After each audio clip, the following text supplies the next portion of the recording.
On the Africa room, no sea biting, never bites. Fast water dribbling in the girls down with the guys. Fin non see black, you right, fight. OMG, Max Ford, Robin C, Gallon Neck Night. Hot stove talk, Robin C, bringing the hype. EC's alive, plus trust under those in my city life. Right? Queens got the dreams united. On the rag, Trump out, bring me stack.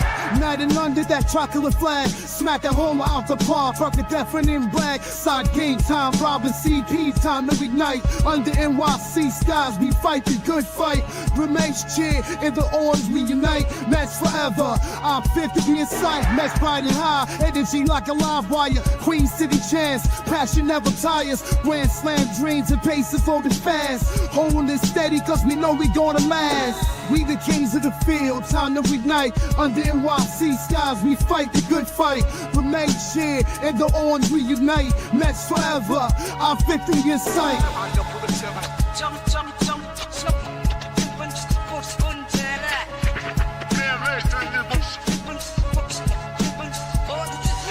All hearts ignite like NYC stars. Robin CP, guiding even through scars. Queens got the glow, city anthem flows. What's up, Mets fans? Welcome back to another Mets Hot Stove right here on the channels and on X, episode 12 of Mets Hot Stove. Welcome back. I know you're sick of our faces by now, but it's the off season and there's a bunch of nonsense news, real news, fake news, occasionally good news, possibly bad news, constantly, and that's why we have a ton of shows. And off season is all about news and rumors, and that's what we're trying to break down through the Juan Soto watch parties, through the hot stoves, and any other show that we do throughout the course of the off season. Welcome back to the channels, guys. If you're new to the channel, hit that subscribe button and hit on that like button. Chris, welcome back. We are working overtime today for the people, Rob. We are working overtime. And I love it, though, because I love it. Like, this is what I live for, right? Just talking Mets baseball, talking about what could be next, always trying to think ahead. Yesterday on the stream, we talked about trying to get ahead and think like David Stearns would think, right? And trying to see what his next move would be, which is not very easy for us to do, by the way. So we hope you all appreciate the content. Hopefully you're not sick of our faces, but if you are, I can't really blame you. But yeah, we're on, Juan Soto watch again. This time we're going to talk about Juan Soto, but we're also going to talk about a lot of other things surrounding the New York Mets. We'll talk about bat options on the trade market. I thought about this long and hard, and we will get into that here in just a second. We'll talk about the starting pitching. Listen, we got a lot to cover. Again, if Juan Soto signs tonight, we will not only do this, but we will also do a live stream when he officially signs. We will be up again, probably until 2 a.m., just like we were last night. So, again, we're on top of this, guys. This is the channel to be. My channel, Rob's channel, both of our channels. Smash the thumbs up button. Let's have a great stream. Let's get it. Absolutely. So, look, guys, we know it's frustrating for Yankee fans, Met fans, Jays fans, Sox fans, just Major League Baseball fans in general. I can assure you right now, I have a friend who is he's a minor league reporter, but he is at the winter meetings. He sent me a picture of the craziness in the hallways of like the main hallway where all the cameras are and everything like that. And everything he keeps on just hearing people talking about, what is Juan Soto doing? There is reporters that are asking other reporters, have you heard anything? Like he's focused on the prospect angle of trade possibilities, right? He is a Marlins minor league reporter, right? He deals with the prospects there. I've known him since elementary school, and he recently got the job about a year ago, and he focuses on the prospects mostly, and his job is to learn about trades. And this is a report from him. This is from him, not from me. I'm just telling you what he said to me, that he hasn't heard anything about the Mets trade-wide as of yet. He says they're fully focused on Juan Soto along with the New York Yankees. So that's what he heard the first couple hours he was there. And, he said that, constantly Ken Rosendahl is running back and forth in the hallway. He said constantly. So, listen, it's always epic at the MLB winter meetings. Even if it's slow, they make it seem like it's extremely important. But I think there's going to be so much activity this winter meetings that I think we're actually going to be shocked by the end of it, to be quite honest with you. I think the majority of the free agents are going to be off the board. And this is not just like my opinion. I just feel like it's going to start quickly after Juan Soto signs, Chris. So, and look, we know we've talked about Juan Soto for 2 days now and plus, but the Mets have other issues. They have other spots that they need to fill in his roster, rotation, bullpen, the possibilities of a plan B, a plan C if Juan Soto is not wearing orange and blue in Queens. Starting pinch hit interest. We talked about this the other day. We talked about this for the last couple of days. The report came out the Mets have interest in every pitcher that is not named Burnes and Fried, right? Pavetta, Eovaldi, Flaherty, Bueller, Manaea, all these guys, right? I would say possibly number twos, definitely a lot of number threes, right? That's basically what it is at this point. So do I think the Mets are probably leaning more towards those caliber of pitchers? Yes. Again, I still think they're going to be in trade talks with a top line starter. I just don't know how realistic it is anymore. I don't know anymore. I don't want to say yes or no because I'm getting frustrated at the whole thought process of them not getting the top line starter and going with mid-level starters and hoping that somebody steps up. I think that's a scary game to play when you're trying to get further than where you were last year, which is further than the NLCS, which is obviously the World Series. That is the goal. At least that's our goal. I don't know. I'm assuming the organizational goal is the World Series. So interest-wise from the New York Mets, right? It's no shock that they're interested in all of those guys. Those are probably ranging from 1-year prove-it deals to probably 3-year deals with maybe an opt-out in between. If I had to tell you the Mets are going to take 2 of those guys, who would you want, and who do you think realistically the Mets are looking at as their favorites? Well, first and foremost, the names that, you just mentioned, right? I mean, I like them all. I'm not going to lie to you. I like them all. They don't fit the bill of being a co-ace. And again, we've talked about the Fried and Burns situation. It's looking likely until we hear otherwise that they will not be in on those guys and that's not their priority. But when you talk about the quality of arms that you can still have at your disposal, right? With the names you just mentioned, Bueller, right? Eovaldi. I like Eovaldi a lot. I like Bueller a lot. Sean Manaea. I think we've been all screaming at the hilltops to try to re-sign Sean Manaea, right? Because he was such an integral part of that team. And it just looks like, he's a bulldog out there, man. He wants the baseball. And so does Walker Bueller. Like, I want guys that want the baseball. You know what I mean? Correct. And give me like a lot of those guys, right? And then we'll figure it out. Pavetta has also been Mr. Consistent over the past 3 seasons at the very minimum as well. And then who was the last one? I'm missing one more, right? Pavetta, Bueller, Manaea, Eovaldi. Am I missing one more? You are. I wrote it down. I forgot. It doesn't matter though. It doesn't really matter. Those names right there, within a nutshell, I like a lot. Eovaldi is a very intriguing piece for me because with him being 34 years old, I think that he is the most in line. Obviously, Walker Bueller fits that category as well. But when you take a look at Sean Manaea and Pavetta, they're both in line for 3 to 4 year deals, given their production value and given the age there. If I'm not mistaken, I know Sean Manaea is in for a longer term deal, like 3 or 4 years. Pavetta is as well. I think he's 31, somewhere around there, if I'm not mistaken. But if you want to prioritize the shorter term deals, that's Walker Bueller and Nate Eovaldi right there in a nutshell. And I do like Eovaldi a lot because I like the combination of pitches that he utilizes, primarily the splitter. And if I had to prioritize any types of pitchers from what I've seen over the past couple of seasons in terms of what pitch usually is very successful, it's definitely the splitter. And that's what Eovaldi relies on as his secondary pitch outside of the fastball. And let's not forget that Eovaldi also, I mean, he's 34 years old, but he still throws 95, 96 miles per hour. So there's a lot of life on that fastball as well. That's something that you wouldn't get from a Sean Manaea, who we know throws 92 to 94, right? He can ramp it up to 95, but he's usually sitting anywhere between 92 to 93, right?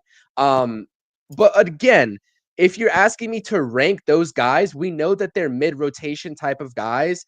At best, a 2, more realistically, a 3. I think Eovaldi is probably the closest, in my humble opinion, to being a co-ace. And then after that, probably Sean Manaea. It's close between those two guys. But if you look at it contractually, I do think if David Stearns continues to prioritize the 1 to 2 year deals, you can have Buehler on a 1-year deal or a 2-year deal with the player opt out after the first year, and you can have Nate Eovaldi for a straight up 2-year contract. Now, again, the AAV for these guys are going to be what they are, right? Eovaldi's price is going to go up, as is Sean Manaea's. So it is kind of that game. If I had to rank these sort of wants,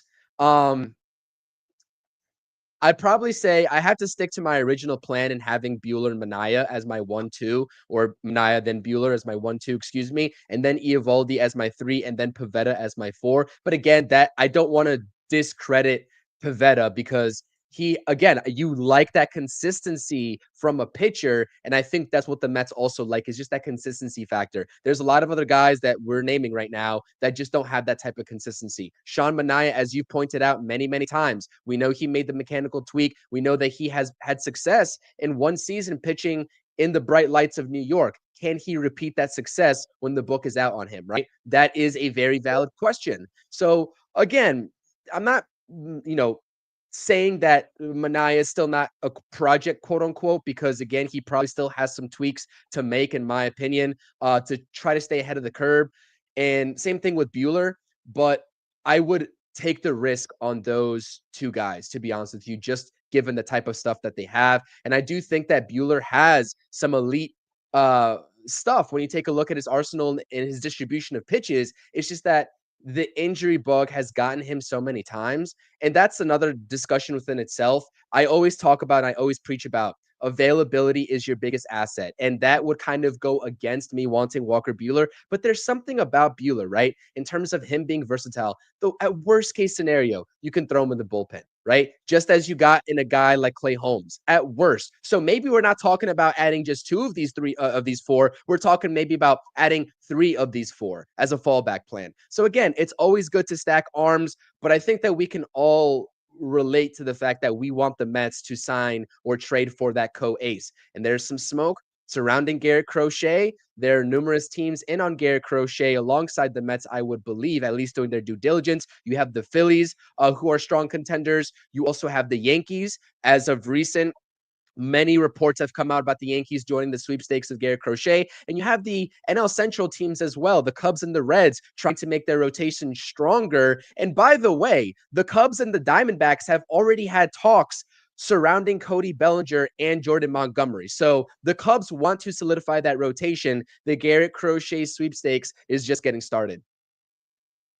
Yeah. Eovaldi is very interesting because we know he can be an ace type guy. I'm not saying he will be, or we've seen him do it, right? He's pitched in a hell of a lot of big games, and I love guys that's been there, done that, right? I think that's a huge thing, right?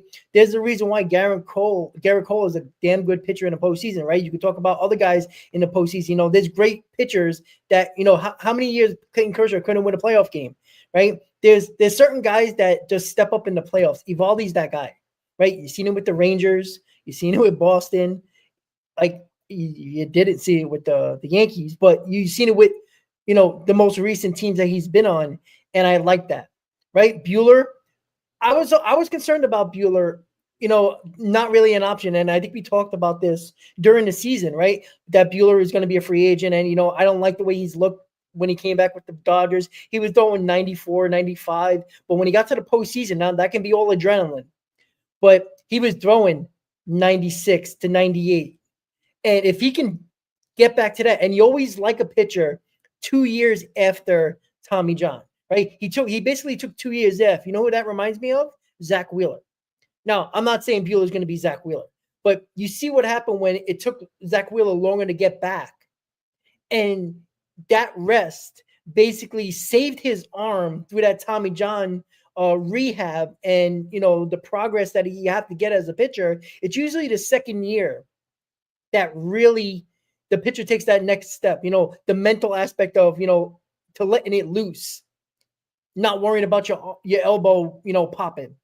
Right. I think that's with every pitcher. And I think it takes a while. And you've seen that with Walker Buehler in the postseason. And look, I would not be mad if it's Eovaldi Buehler. I probably prefer that over Manaea Buehler. Now, I probably prefer Manaea Eovaldi. I might like that a little bit more, but either one of those duos, I think Manaea Buehler is nice, but if it's Eovaldi and one of the other two, Manaea or Buehler, I would be okay. I would be fine with. Now, I'm not going to say that Eovaldi's going to necessarily step in to be our ace, but you could do a lot worse. You really could, right? Eovaldi has a track record. Manaea, with this new mechanics, you don't know. There's a question mark there. If Manaea can be a co-ace or a number 3 or 2-3 with Kodai Senga, and Eovaldi's your guy, and then you got David Peterson and Montas, it's not bad. Like, I've seen Eovaldi, be big game pitcher after big game pitcher, and that's what he does, and he's good. And he's really good. So if I had to choose between two guys, like I know you said 3 out of the 4, I'd be shocked if it's that much. But if I have to choose the 2, I would go Manaea and Eovaldi. Now, the issue with that is that there's a possibility that Manaea could get 4 years. There's a possibility that Eovaldi could get 3 to 4 years. Is David Stearns going to go 4 years on both of those guys? That's the issue. Like, that's why it's more likely it's Manaea on a 3-4 year deal, and then Buehler maybe a 2-year deal with an opt-out. Now, you can give Eovaldi another opt-out, even though if you sign him 3 or 4 years, to give him an opt-out after the first year or the second year. But that's what you have to worry about, right? I know people are talking about Sasaki. I'm not, until we finally hear that he's not going to the Dodgers, I think it's pointless. I think it's going to be a West Coast team, the Padres or the Dodgers. So I'm not even going to talk about Sasaki. I think the Mets want him. They'd be stupid not to want him. Same thing with the Yankees. They probably want Sasaki, but until we know that he's not going to go to the West Coast, it's irrelevant to talk about. And we'll find out because he's going to be posted in a few days. Yeah. And we'll get that kicking off. But so I would say know about. Oh, sorry. Go ahead. I'm sorry. Manaea Eovaldi is my package deal. I was just gonna say, so for people who don't know about the Sasaki situation, again, I dropped a video about it on my channel. It's on my channel. It's out there. Just to let you all know, I won't make you actually go watch the video to find out. The Mets, given that Sasaki it's been restructured, so I think he's going to count into the 2025 international free agent pool instead of 2024 by the delayed posting. How this works is that the New York Mets have committed money.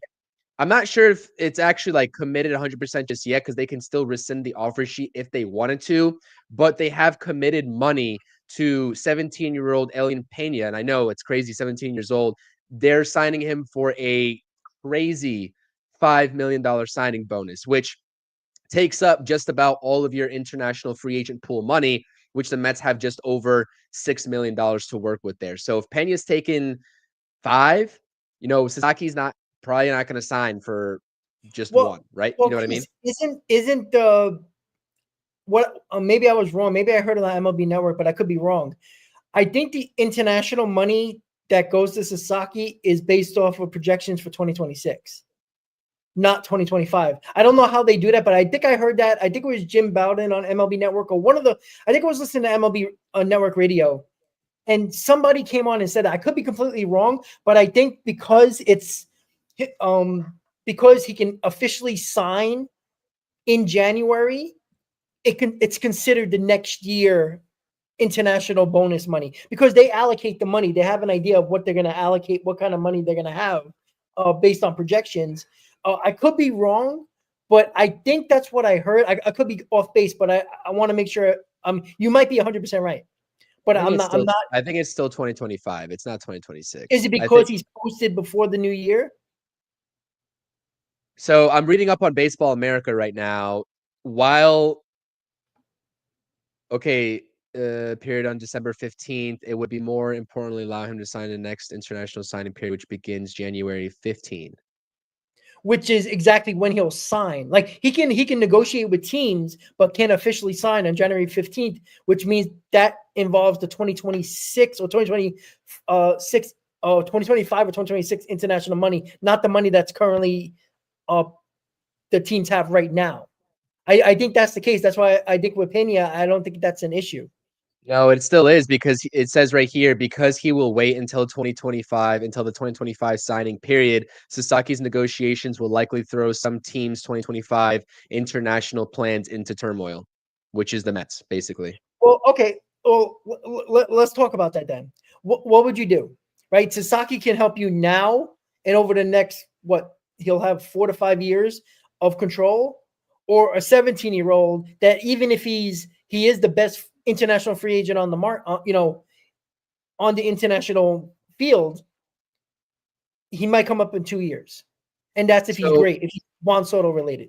So 100%, I would take Sasaki. I think anybody would. But again, if you are already banking on him, if you think that his plan is to go to the West Coast and that's like, there's no questions asked, why would you risk that? You know what I mean? It doesn't seem. Well, again, but you can rescind that order on Pena at any moment. And Sasaki, you're going to have an idea very quickly if he's not interested in the East Coast. So I think the Mets are in a good spot in a situation where they're not going to lose out on the number one international free agent. They're going to possibly lose out on Sasaki, but I think they're going to know quicker so they don't have to rescind it and then worry about that. I think if they have a chance, if they have a real chance with Sasaki, I don't think they'll budge. I think they'll say, all right, this guy can help us now and over the next 5 years, and there's no guarantee Pena is going to be here in the next 2 to 3 years, maybe even 4. Oh, so, sure. Yeah, 100%. 100%. If you get that feeling, again, I'm not really in tune to like the actual dates and how this process works in terms of the renegotiations. If you rescind the offer from Pena and, teams swooping in to negotiate with him at that point, I have no idea how that works. But if there's any risk factor, I'm not sure the Mets will do it. But if there's a way where, if they do learn, you're right. If they do learn that Sasaki is actually interested in coming to New York, again, yeah, I agree with your argument 100%. I mean, you're talking about a 22 going on 23-year-old phenom, right? Proven versus a 17-year-old that has just a very high ceiling in terms of the projectability. I agree with you. Yeah, so I'm curious to think. I mean, I would think the Mets would choose Sasaki over a 17-year-old that has no chance of making the team for at least 2 more years. He has to be like on the Harper, Machado, Soto level of just guys that come up so quickly. I mean, that's wishful thinking. But I would say Sasaki, if it's a little bit of a possibility, I would go. I think you would have to go that route. I mean, you'd be crazy not to. But as of right now, we're looking at the field of Tier B starting pitching free agents, and that's unfortunately where the Mets going to go. And again, that doesn't mean they can't be successful during the season, right? I keep on repeating this whole opinion about the whole situation. I just don't feel like going into a season with a question marks at the top of your rotation. I don't think it's a successful plan, right? You have to hope that somebody steps up. You just have to, right? Eovaldi, can be a very good pitcher, right? But fine, that can be great. But is he going to be that next level pitcher that you're going to need? Now, I think he could do it in the playoffs, and that's what I concern myself with, because I expect the Mets to make the playoffs. If they don't make the playoffs, it's the disaster, to be quite honest with you. So this is what I think the Mets need to do. I think they really need to be careful signing these guys because, Eovaldi has a lot of innings on his arm, right? Nobody wants to talk about that, but that's a fact, right? And I don't think he's going to get a 2-year deal. He might get a 3 or 4-year deal. Same thing with Manaea. I don't think Manaea's arm going to fall off, but you got to worry about that. And again, here's the issue that I have. If you're willing to give 3 or 4 years to a Manaea, Eovaldi, Pivetta, Manaea, all these guys, Flaherty,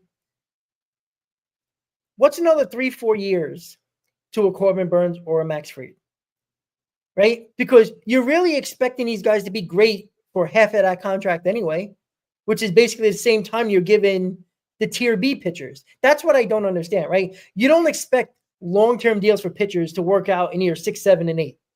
What you want is year 1 through 5 to be the best of that pitcher, so you have a possibility of winning the World Series, right? I think Yankee fans can talk about. I brought up CC Sabathia a couple of hot souls ago. It's a perfect example. This is a guy. I don't know. I think it was a 5 or 6 year deal. His first 3 years was outstanding. They got a World Series. You think they really cared about the last couple of years when he struggled? No, absolutely not. And I think that's where we're falling into this category of hopefulness. And when you have, look, it's not even about Steve Cohen. The Mets payroll is low right now. It is $140 to $150 million under the third luxury tax. There's no reason why they can't do big top line starter. They can get 2 if they really wanted to, but let's just say 1. And then you can mess around with those other guys. It just makes so much sense. Like, I think they're trying to be too cute with this whole experimenting on starting pitching. And I'm not saying those tier B guys are experimenting, but Montas and Holmes are experiments. If you're going to throw Holmes in the starting rotation, or at least try to, right? It's too much experimenting here. Are we trying to win, or are we still evaluating? Because if you are evaluating, don't even bother with Soto then. What are you wasting your time for? Right? Don't sign Alonso. Put Clifford at first, Gilbert in right, and let's have an evaluation year. I think we're getting too cute here.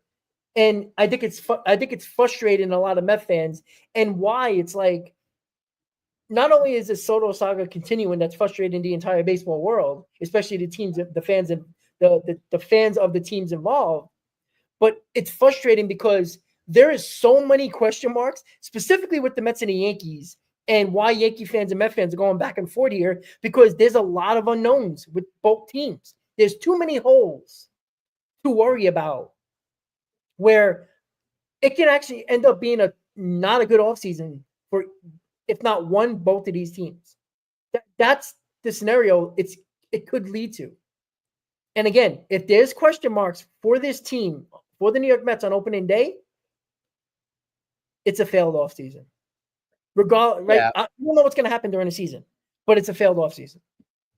Let's backtrack here. Let's just talk about Corbin Burnes, because again, you're talking about Orioles, Red Sox, the Giants could even be in on Corbin Burnes from what I heard. What do you think his actual market is when you take a look at AAV in years, right? I mean, he's 31 years old. So they're talking about $35 million AAV, but I'm inclined to believe that it's going to be north of that. Okay. So let's just call it maybe 38, right? Let's just be, I even think that's a little bit conservative in terms of the prediction, but let's call it 38 times 7. That's 266. Or 38 times 6, 228. So again, but is that bad for a guy who gives you the amount of innings that goes basically 6+ on the regular, gives you 180+ innings? You know what I'm saying? Like, agreed. Like, that's what I don't understand. Like, agreed. Are we hoping that Manaea can throw another 180 innings, or Eovaldi don't get hurt because he has injury concerns? There's a lot. I don't know. I agree with you, Rob. I would give Burnes that contract. Either one of those values, I would give him. You're gonna have the side of the fan base and people who evaluate pitching, and the K rate's going down, so he's not going to be an ace. There's nothing about Corbin Burnes' career so far that has not indicated to us that he's not going to be an ace, right? Especially last season, where I know the K rate went down to 8.8 per 9. Yeah, a full point. Okay. But his ERA went down about a half a run, and his walk went down as well. So are people concerned that he's pitching to actual contact now? Is that a concern? What's wrong with that? Because that means his pitch count's lower. Exactly. Right? Nothing's because wrong with that. It's not about innings anymore. It seems like it's about pitch count per game. if he realizes, well, if I throw 110 pitches, they might take me out of a game. But if I can throw, in the 5th inning, if I'm striking 10 guys out, but if I can, pitch a little bit more of the contact, and I know I'm going to get these guys on ground balls most of the time with my heavy sinker, why not pitch a little bit more to contact? Like, that could be a strategy that he dealt with. And again, this is why, like, when people bring up analytics when it comes to pitchers, and they don't talk about ERA, they don't talk about innings, they give me, strikeouts per 9, they give me walks per 9, they give me all these other analytical stats that, let's be honest, are they really meaningful? ERA is what's important. Innings is what's important for these 4 pitchers, right? A guy that can strike out 11 per 9 can have a 4 ERA. Right? Sean Manaea probably has a similar strikeout rate to Corbin Burnes. But are you going to consider Manaea better than Corbin Burnes? No. Probably not even close. So his whiff rate, by the way, went up. So Burnes, it's like, I'm talking about. Okay, exactly. Like, there's a narrative for anything to prove a point, right? When it comes to anybody. But I'm sorry, guys. If you're looking at anything else besides ERA and innings for a pitcher, you're just looking for something to not like. I will say, Rob, I will say I do look at strikeout percentage, and I do look at walk percentage. I think walk percentage is a better indicator because I don't want guys that are going to continue to walk the ballpark. I think as Mets fans watching the 2024 season, we know that. But a guy using strikeout percentage as an indicator for a guy like Corbin Burnes just simply isn't a valid reason for me. Didn't Manaea walk the ballpark as well? Why do we want him? Manaea? I don't think he walked the ballpark. I think he was right around league average, if I'm not mistaken. Let me look at this. Like, I'm not 100% sure, but I don't know if every Mets pitcher walked everybody, it seemed like. So, maybe league average is 8.4%. He was at 8.5, so he was right around league average. What was Burnes?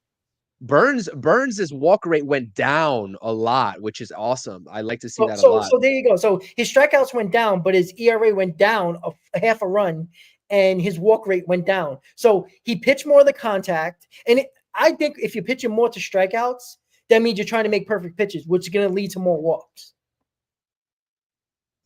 Yes, and more pitches per inning.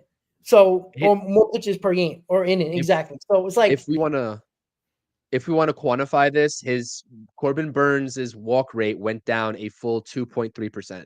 That's a lot. It's a lot. So again, he pitched better last year than he did the last couple of seasons. Well, yeah, and even the generic stats show that as well. 100%. Yeah, so there we go. Like I don't. Again, this is a situation where I understand the logic in Stearns not giving a starting pitcher 7-8 years because it usually don't work out. But again, you're not looking at year 6, 7, 8 here. You're just not. That's what I think Stearns. Now, I'm not saying Stearns doesn't realize that. Maybe he does. Maybe he doesn't. But this whole new philosophy of not giving long-term deals to pitchers that are top level is ridiculous. Because, again, even if you sign Juan Soto, there is a core of this team that is hitting 30 or a little bit above 30. So you're looking at a 4 to 5 year window with those players that you gave contracts to already on your team and that you possibly might sign. So, and I'm not saying that, it's the end all be all. You're not worrying about year 6, 7, and 8 because, Vientos will be a few years older. He'll be in his prime, and Alvarez and hopefully Gilbert and Clifford and all the Mauricio, Acuna, all that stuff. But you gave contracts to guys that were 28, 29, 30 years old, and they're in that area where they're directly in their prime, where you probably got 3 or 4 years of really good prime years for them. That's when you go for it. And in those 4 to 5 years is what you're really looking at for any starting pitcher, regardless of if you give them a long-term deal or get Buehler or Eovaldi on a 2-3 year deal.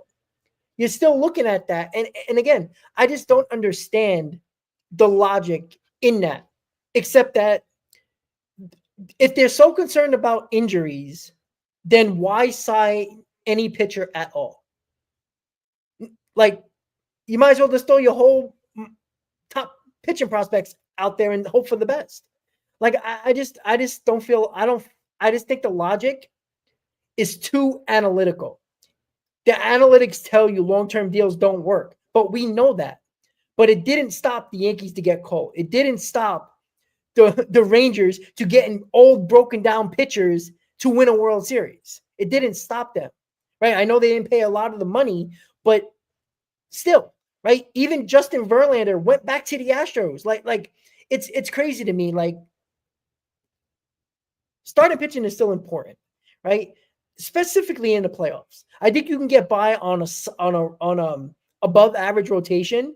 I mean, i.e. the Mets last year, and get into 90 wins and make the playoffs. But that's supposed to be a necessity now. Playoffs should be a necessity. It should be obvious. This is what we need to do. We got to make the playoffs. But the thought process needs to be, what do you do in the playoffs? Right? Because again, I truly believe this. I don't care if you got Eovaldi, you got Manaea, Buehler, whatever you might have. If you don't have Burnes or Fried, Crochet, or Castillo, or another top line starter that you might trade for, you're going to end up looking for one at the trade deadline. And other teams will be looking for that too. And now, instead of just giving money, now you got to give up assets for probably a guy who's going to be a free agent. So you're going to have to spend money on him to bring him back. So now you got to do assets and money. Why not just spend the money? And you get to keep the assets. And I'm not a prospect hugger. And there's a reason why these other teams like the Yankees and the Phillies are also interested in guys like Crochet, et cetera, right? Like they understand the value of these guys and what it means to have those types of guys in the rotation. So I'm on board with you, man. I think we'll say that until we're blue in the face. But again, you got to look at who the president of baseball operations is until he shows me that he is willing to do that. And again, it's a very small sample size. I mean, we're going off of like what, a couple of weeks truly of this free agency. And then we're going off of last free agency when the Mets had nothing to work with. And we knew that. So, you know, I again, I do not think I'm not going to just sit here and act like David Stearns is naive to everything that we're saying. David Stearns realizes that they need to have a solidified arm alongside Kodai Senga and have, if they want to sell us on projects in Montas and Clay Holmes, there needs to be protection up top in the rotation for us to be like, okay, you know, maybe we can get by with that 4, 5, and 6 in the rotation, right? I think David Stearns realizes this. I don't think we're saying anything groundbreaking, but again, right? You look at these astronomical figures for these free agents, I just think it's more likely to be the trade route. I really do. And we talked about Luis Castillo. We talked about Crochet. And then after that, you're looking at one. I still think probably even maybe 2 of these guys. But if you get one of those guys in a trade, I think Walker Buehler is the most perfect fit for this rotation. You know what Chris, I mean? Let me ask you something, right? Average pitchers, which, you know, the tier B pitchers they might be slightly above average, and average pitchers, they're getting 17 million, 21 million, 22 million, right? Manaea, who, let's be honest, guys, I don't think he's an ace. Maybe a number 2 at best, probably a number 3. Is probably going to get somewhere north of 24 to $25 million. Walker Buehler might get $24, $25 million. Eovaldi might be north of $26, $27 million, right? For average to above average pitchers. Another $10 million, you get a guy that is a no doubt instead of question marks. Like, is that really that much money? We're talking about $750 million for Juan Soto, but we're not willing to give Burnes $266 million over 7 years. Like, oh man, it's annoying. And again, if Stearns is gonna go bargain shop him in the rotation, then don't bother with Juan Soto, because you know you're gonna need to score 6 runs per ball game. Like, that's literally what you have to do. Because I'm more confident that nobody's going to step up to be an ace. And that just leads to a trade deadline disaster.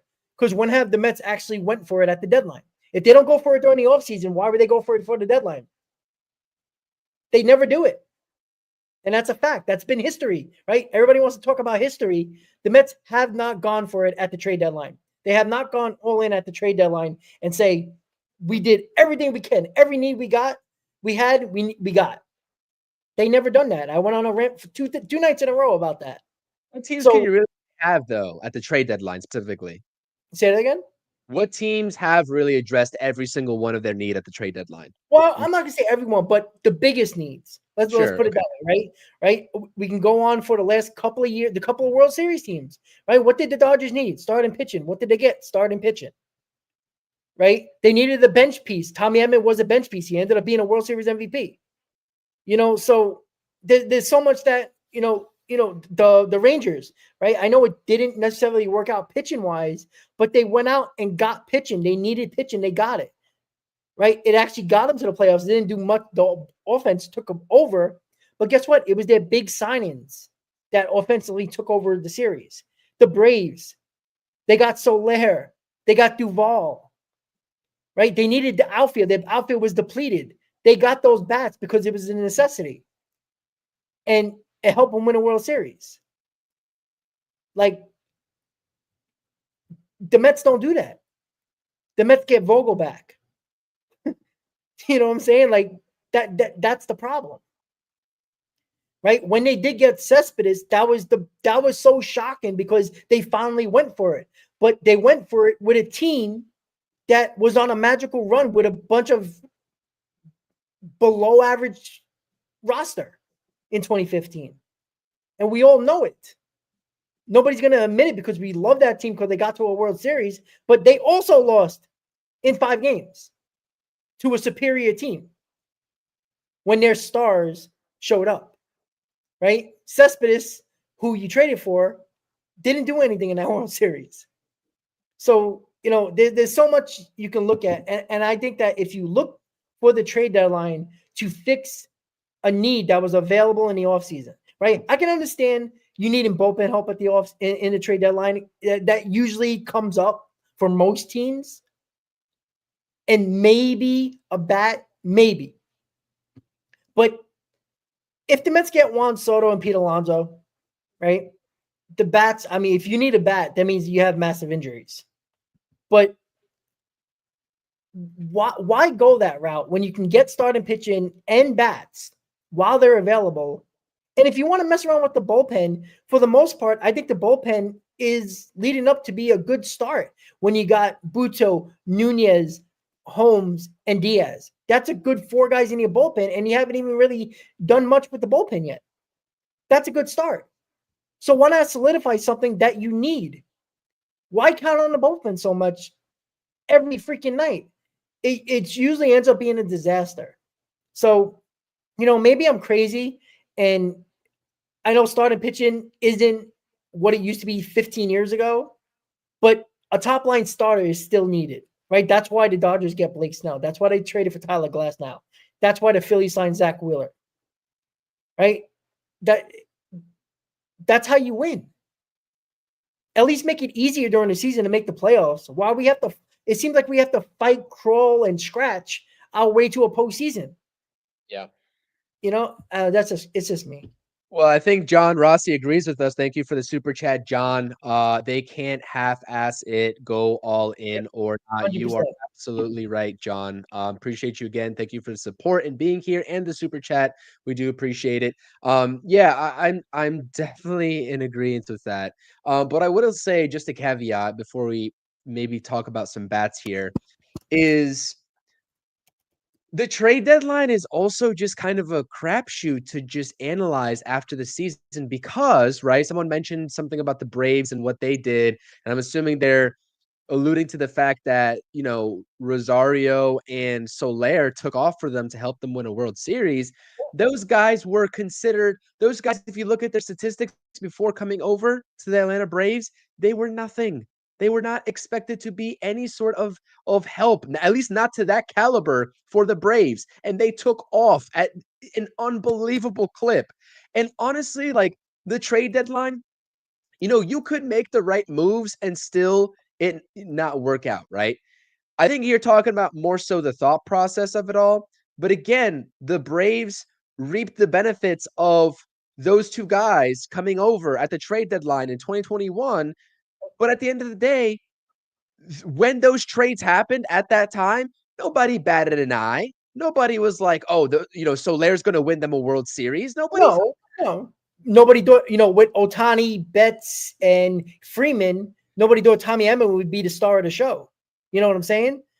But the Braves got needs. They needed an outfield. They got outfielders. Regardless of what you thought of them, they went out and they directly got the needs. And they were probably the best bats on the market, if I'm not mistaken. There wasn't many out there, and they got those two guys. And oh, by the way, that was a Braves team that was a Mets series away of selling at the deadline. Because right before the deadline, guess who they faced? The New York Mets. And the Mets fell on their face and embarrassed themselves. And the Braves took 3 out of 4 and ended up taking off after that. And we're on the verge of selling. But then they beat the Mets, and they became trade deadline buyers.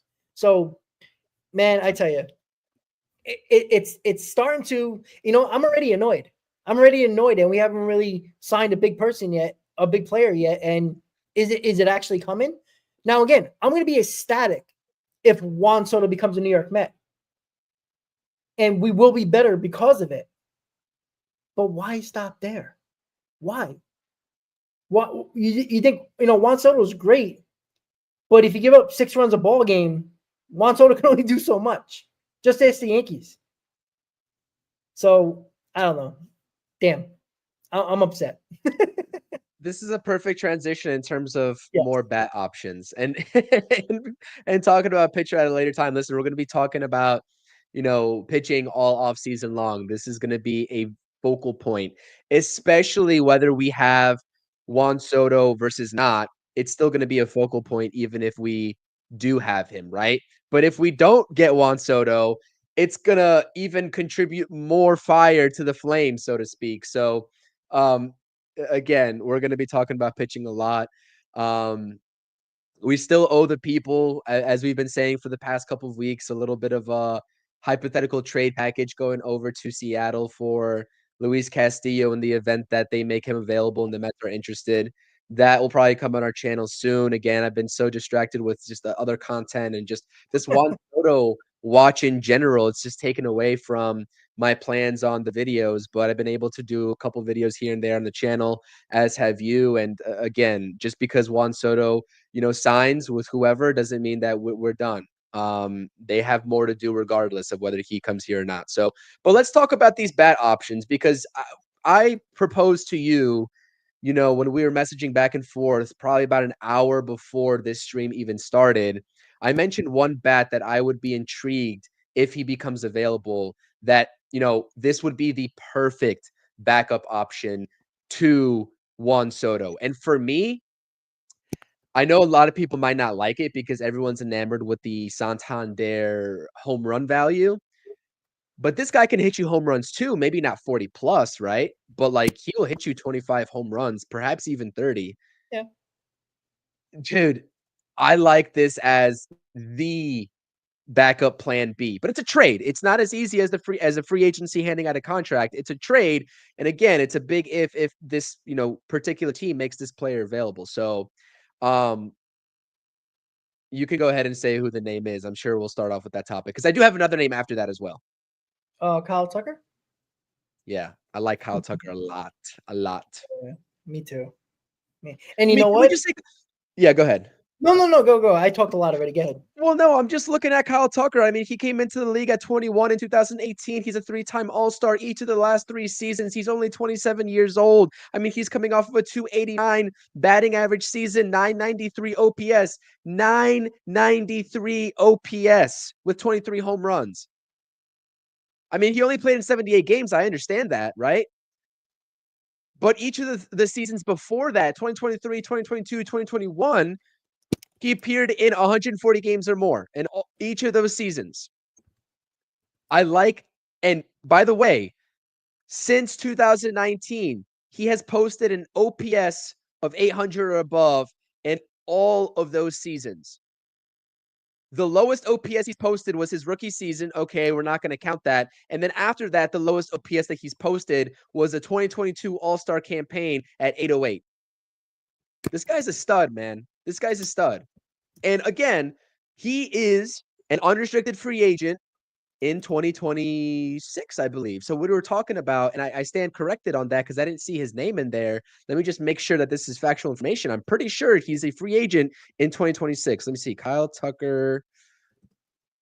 I confirmed it before we came on, but he's got Yeah, 1 year left of his contract. And if the Astros don't want to pay him, yeah, 28 estimate, $16.7 million. Believe that's arbitration, unrestricted free agent alongside Vladimir Guerrero. So again, you'll have these two bats on the market for 2026 in comparison to what we said last stream for the Juan Soto watch this morning. Dude, I mean, I like Kyle Tucker a lot, man. That's all I'll say. Well, somebody in the chat, I forgot who it was, said that, you're going to, I think it was Strike. He said, where the hell is it? The guy would cost 3 of our top 10 prospects. Wonderful. How many more infield prospects do you need? You already have too many. Trade them. They're assets. You think the Dodgers just signed everybody? No, they traded for Mookie Betts, right? And that worked out very well for the Dodgers, right? They traded for Tyler Glasnow. They traded for Jack Flaherty. What do you think they gave him? Popcorn and soda? No, they gave him prospects. This is what you do. When you want to go for it, when you start to become the East Coast Dodgers or try to be, like Cohen said he wants to be, you don't just sign everybody. You got to make these trades that are probably a little uncomfortable. But I'm sorry, guys. I'm always going for the established player over prospects. You prospect huggers are the reason why the Mets are in this situation to begin with. This is the problem. Right? Oh my God, how could we trade Kelnick? Oh my God, our number 1 prospect. I think we won that trade. Right? I'm not saying everything's going to work, but more often than not, the established player that goes to that team works out better than the prospects you trade. It's rare that those prospects all, even if one of them turn out, who cares? You traded them to the Astros that clearly are going to start to rebuild very soon. If Alex Bregman is going elsewhere, you think the Astros are going to start signing people to get better? No. Kyle Tucker's gone. They're going to trade him because they know they're not going to be able to sign him. Kyle Tucker's going to get $200 million easily. North of he's it, going to I be, think. Yeah, absolutely. He's going to be the top outfield free agent on the market, along with Vladdy Guerrero, who's the top first base target. It's just that simple. I'm sorry. I'm sick and tired, and this is the problem. This is the issue that I continue to have, right? Met fans want everybody, but they don't want to give up anything to do it. So what do you want? Do you want to go for it? Or do you want to talk about going for it? But when it comes down to giving up assets, you're like, ooh, I don't want to do it no more. Well, then you're never going to win. Because name me a team that hasn't traded assets to get an established player to win a World Series. Isn't that the goal? Right? I don't care about a guy that might come up in 2027. If you're good enough, you shouldn't be waiting for that guy. I'm not like Alonso, Nimmo, Vientos, Alvarez. That's a hell of a lot of homegrown talent already. Right? How many more prospects do you want on his team? Right? Even the Braves traded for Olsen, traded for Murphy. Yeah, they got a couple of big names and big guys that came up through their farm system, but they also made trades. They did that. We have to understand that.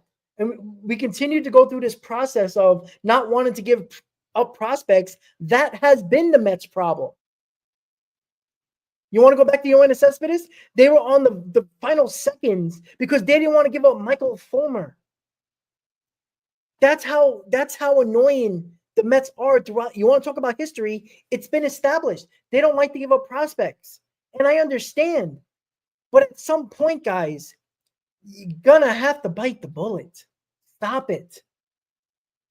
You have to. Right? I'm willing to do it. Right? Because I can assure you right now, Jet Williams, Ronnie Mauricio, and Acuna are probably not going to be one of these guys, if not two, might be off this team by the time this offseason ends or the trade deadline. Because they're not, where are they going to play? Where are they going to play? If you do sign Juan Soto, You have Nimmo for the next 47 years in left field. You have Juan Soto over the next 30 years in right field. Most likely Gilbert's going to be your center fielder. If not, you'll have a stopgap type of guy, but most likely Gilbert. So Jet Williams, who everybody seems to just can't get over, ain't playing shortstop last time I checked. If you're going to keep Mauricio or Acuna or Jet Williams, pick one.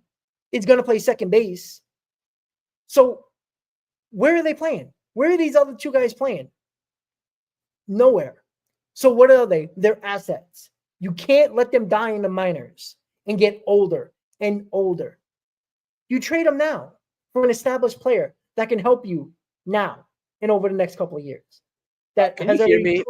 in MLB. I just want to just can you hear me? I just want to check. Oh yeah, I'm just talking too much. Oh no, because my Wi-Fi is cutting in and out, so my connection's kind of. So if I disappear, it'll be for a second. I got to figure that out. So I do apologize, but no, I completely agree with you. And again, I know I see like why people are saying Kyle Tucker might not be available, but if you're already talking about, because we've heard through the grapevines that they're already talking about potentially trading Framber Valdez. Yes. And he's in the same situation. And he's in the same situation. He posted a 2.91 ERA. He's got 1 year left on his contract, and he's a 2026 free agent. It's the same situation as Kyle Tucker. Yep. So you're going to tell me, especially if Bregman leaves that organization, that they're going to re-sign both of those guys? I don't think so. No. I don't think so. So I think it's yeah. Yeah, I'm sorry. I think it's realistic. No, I think it's realistic that he could be available at some point. At some point.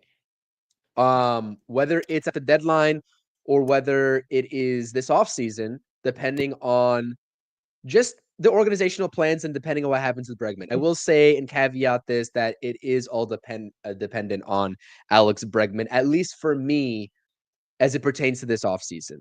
But as we transition to another name that I actually like via trade, and I actually have to see, I think he's with the Rays organization. Yeah, he is with the Rays. Let me just take a look at his page real quick. Yandy Diaz. I like Yandy Diaz a lot as well. And he just posted a season where he hit 281, only 14 home runs. The power was a little bit down. OPS was a little bit down. But again, right, you take a look at an infielder. Guess what position he plays? First base.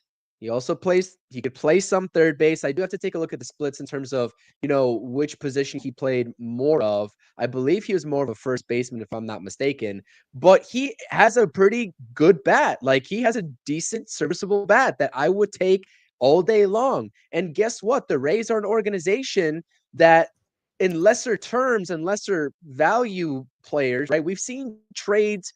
David Stearns has come to this Mets organization and has traded with the Tampa Bay Rays quite a lot. Quite a lot. Again, probably not the most extravagant types of trades, but a lot of trade with an organization that everybody, right, says don't trade with them. They're going to fleece you. You know what I mean? And David Stearns is like, I know what I'm doing. So I like Yandy Diaz a lot too, Rob. I know we mentioned Kyle Tucker. That's a little bit more out there of a take, I guess. But Yandy Diaz, I think it's a little bit more realistic, and that bat is serviceable. And position-wise, he is also a fit for the New York Mets.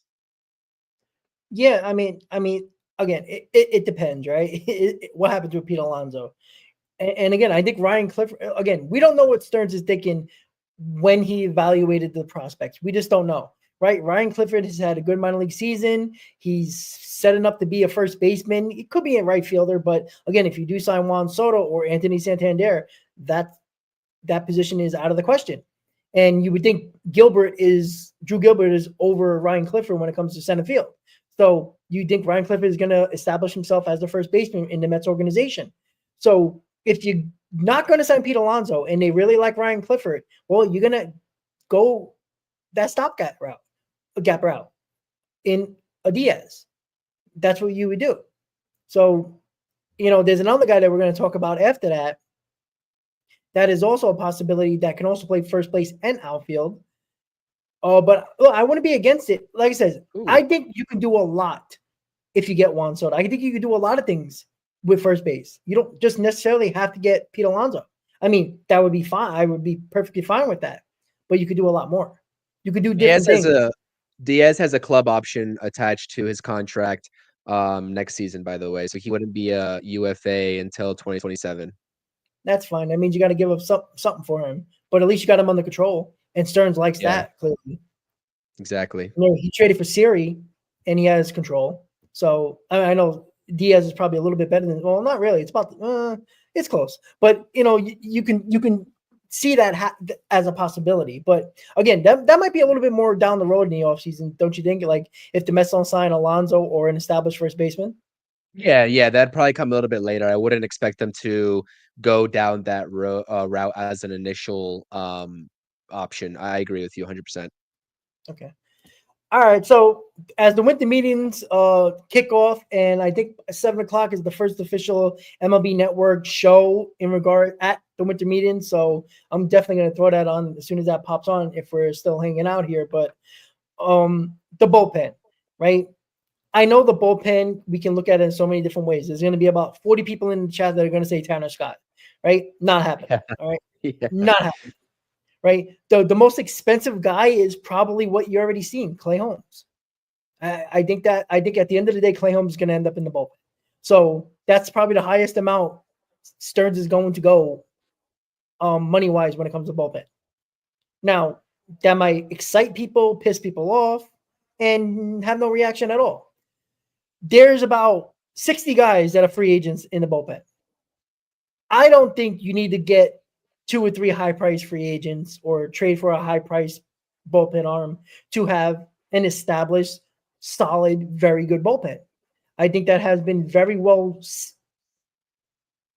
proven by what the Brewers have done with their bullpen.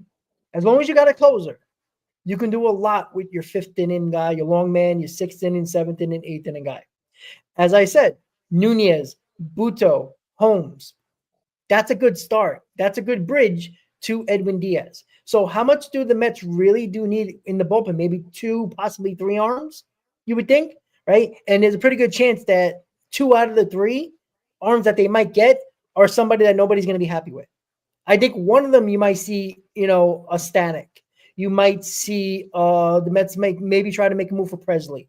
Something like that. Something of that nature.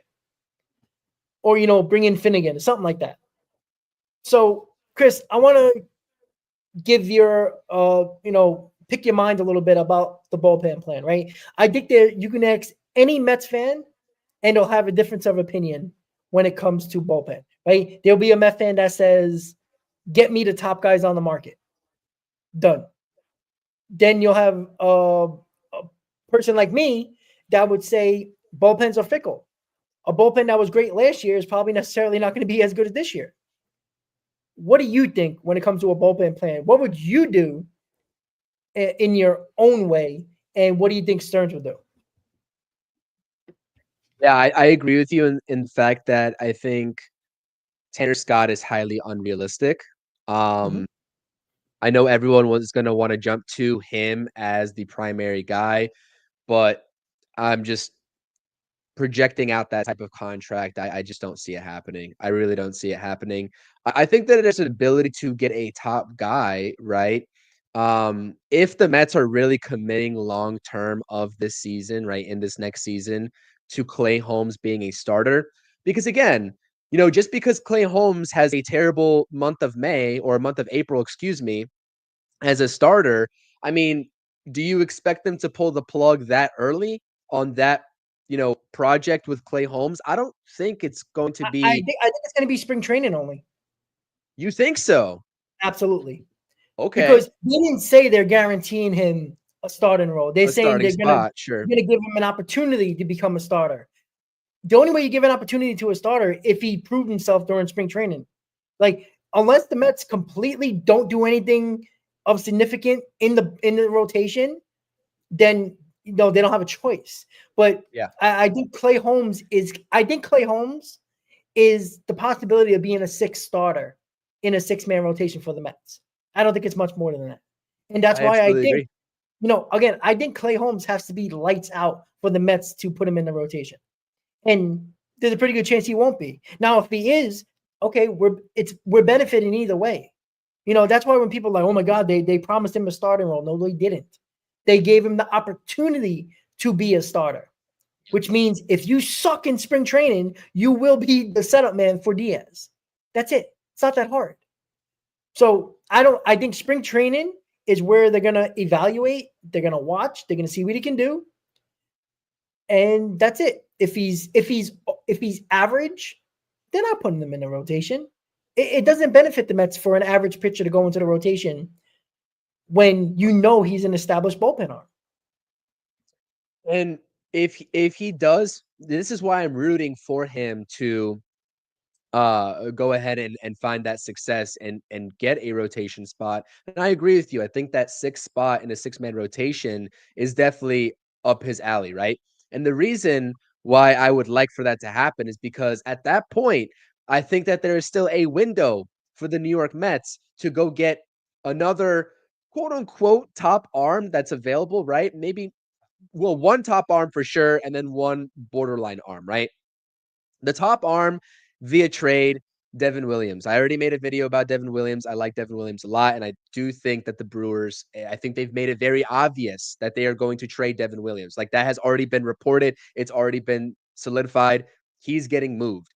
That is a perfect opportunity if Clay Holmes is a starter and has earned, again, that's the key word, earned, as you said, Rob, a spot in the rotation. Go get Devin Williams. That is a nasty back end of the bullpen with Williams and Diaz. That is awesome. Fantastic. I like the name Kyle Finnegan a lot. I understand the numbers on Kyle Finnegan aren't exactly what Mets fans want to see, but I do think he has a lot of life on his fastball, and I do think that he has proven, right, and just in terms of the consistency that he's put up in a Nationals uniform, that he is also out there and could be had for the New York Mets, and probably, again, for another 1 or 2 year deal, because just given the age factor with him. Another guy, as I've mentioned so many times, because we know we want lefties in this bullpen. We need at least one lefty in this bullpen. We would like 2, right? 2 would be a fantastic combination for Mendoza to utilize in any which way that he wants.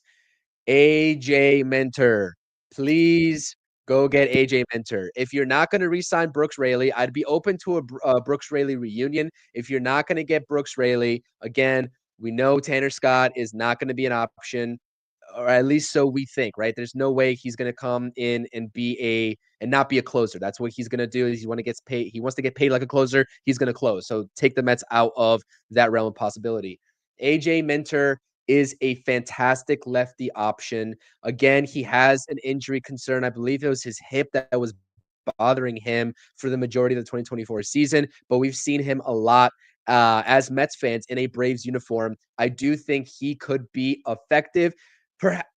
I hate to say just as effective as Tanner Scott, but again, he has the stuff to be also a closer, and he does have closing experience himself.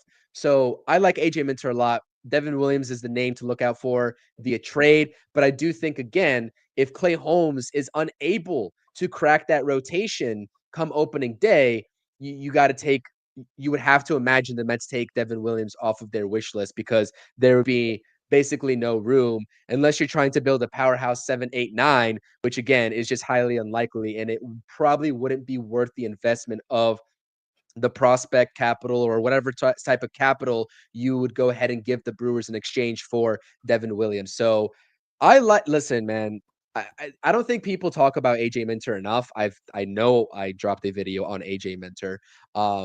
It was a while back. You got to go back and dig into the channel to sort of look at that. But listen, from what I've seen from Minter in his career as a Brave against the Mets, I mean, sign me up for that. And you could probably get him on, again, a 2-year deal, because he finished the 2024 campaign out with a little bit of an injury concern. And I'm not quite convinced the Braves are going to bring him back at this point.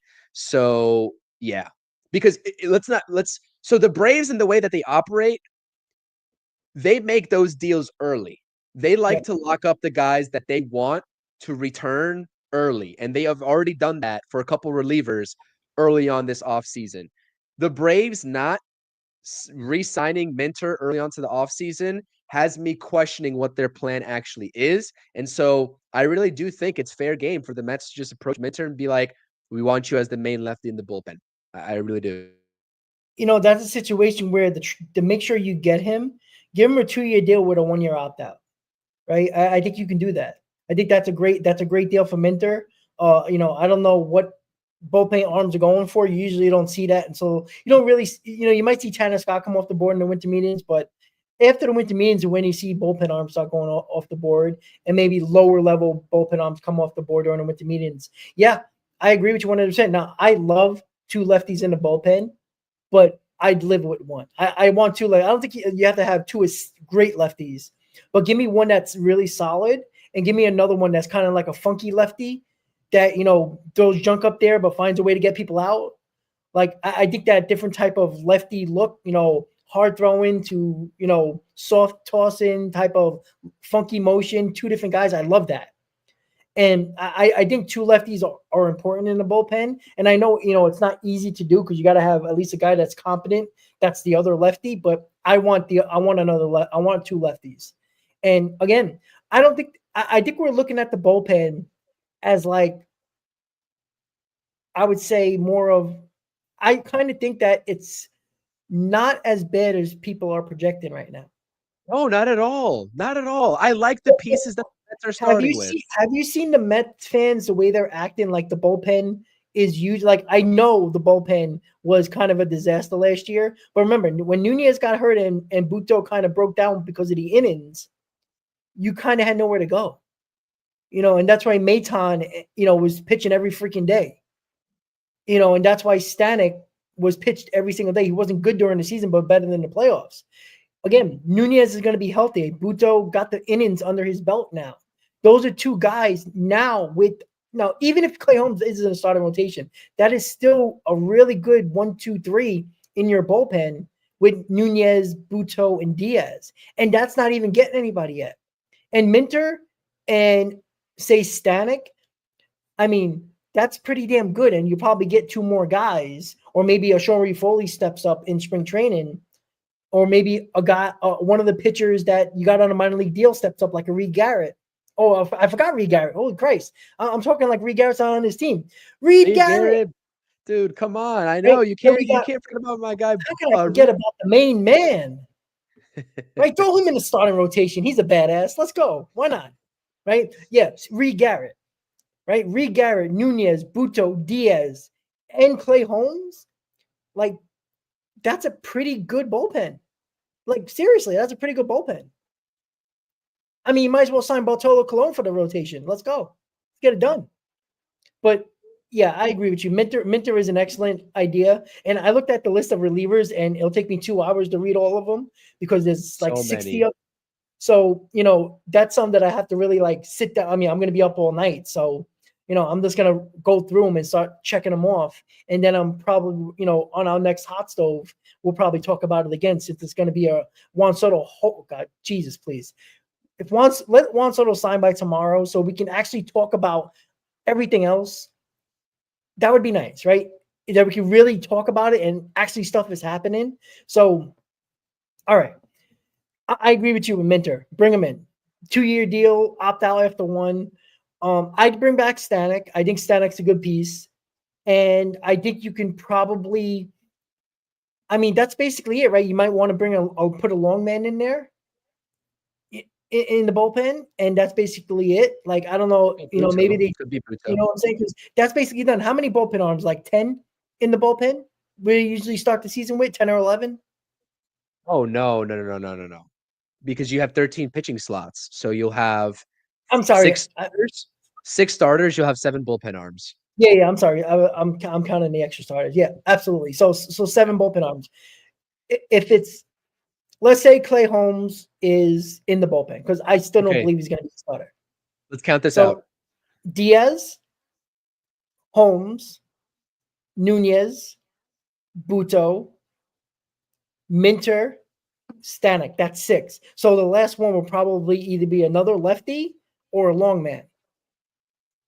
I don't know what the Mets plan to do with Danny Young, but a guy that we heard a lot about last spring training, and we'll see what happens. I think he might be ready or he might not be ready. I think he got Tommy John, if I'm not mistaken, which was unfortunate. So I don't think he'll be ready probably until mid 2025, but I got to look at the news. But Nate Lavender, who is just striking everybody out in spring training, is a lefty that the Mets could take a chance on as well. So, yeah, but that's a little bit more of a reach because of that injury that he had. And again, I got to take a look at the news because I haven't heard anything on the Nate Lavender front. But yeah, so it just depends because like the Mets are going to go with the 6-man rotation. You know, it's kind of difficult to project out because one of the starters, again, when Clay Holmes could be a reliever as well. So you got 13 arm slots on your roster, on your 26-man roster. 5 or 6 will be solidified starters, and then you'll either work with 7 or 8 bullpen guys, either one of those. It just depends on how that last guy is utilized. I like Mike Soroka a lot, 100%. I think the projected I talked about Soroka on my channel. He had a very good season last season in terms of being a reliever when they moved him there. Yes, he still has a lot of injury concerns. He missed, I think, multiple months last season with an injury, which is pretty on brand for him. You know, he had back-to-back Achilles injuries in a Brave uniform, and he kind of reinvented himself as a reliever last year in the White Sox organization. I know he went 0-10, but again, you know, the White Sox did not put him or any other White Sox pitcher in a position to succeed, right? And so he's got electric stuff as well. So I would definitely take a chance on Mike Soroka. And I think that's more of a David Stearns type move too, right? A Soroka signing. That's a lot more of a David Stearns type move. Jimmy Garcia also has injury concerns with his arm, but again, he has electric stuff. He has been in the Blue Jays organization and he has performed very well for the Blue Jays. He actually was the one that stepped up for the Blue Jays when Jordan Romano was kind of struggling / injured. If I'm not mistaken, I know we had a lot of Blue Jays fans in the chat earlier, but Jimmy Garcia is, if he's healthy and ready to go, I can see him being an option. There's a lot of low-key bullpen guys. Again, the list goes up and down when you look at Spotrac of free agents available for the bullpen. And it's kind of hard to decipher what David Stearns will do. But if history repeats itself again, David Stearns loves trading for bullpen guys too. So a trade also is not out of the question, even outside of a guy like Devin Williams. Yeah. I mean, there's a lot of different routes to go. And again, I'm not worried about David Stearns putting a good bullpen together. He's done it multiple times. And, you know, it ended up being, you know, people kill David Stearns for the bullpen. But what can you do when half your bullpen goes down injured? Right? Drew Smith was having a good season. Raley was really damn good, right? Diaz got suspended. What can you do? Nearly the most important guys in your bullpen were hurt. That's why Buto went into the bullpen. That's why Nunez came up and went into the bullpen, right? And it ended up being those guys became an established bullpen arms. But just imagine if you had Drew Smith and Raley, you know, in the playoffs, it could have been totally different, right? We forget about all the injuries that they had that were season ending. So Stearns, I think, put a good bullpen together in 2024, but you can't predict injuries. And I'm not worried one bit about Stearns putting a bullpen together because he's been a master. And I think the internet of Chris is a little shaky right now, so he's going to probably try to fix it.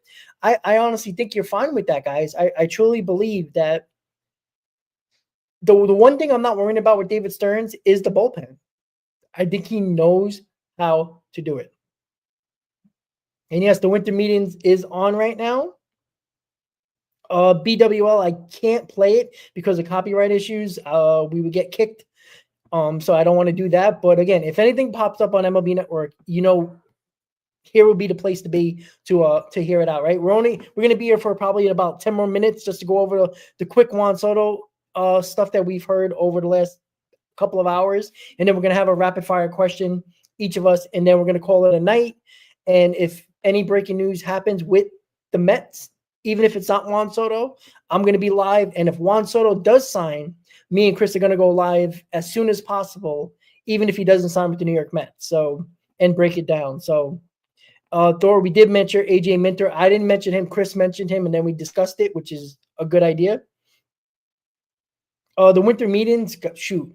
I mean, what cable company you have? But it's on right now. The first show of the winter meetings is on. I think it's MLB Tonight that is on right now. So I think Chris botched up. I think he's gonna try to text me to see what happened. But I just want to see if he's all right because I know his internet was shoddy before we came on. Give me 1 second, guys. Let me just text him real quick. All right. Let's see. Let me just click up some comments here so we can talk about the comments.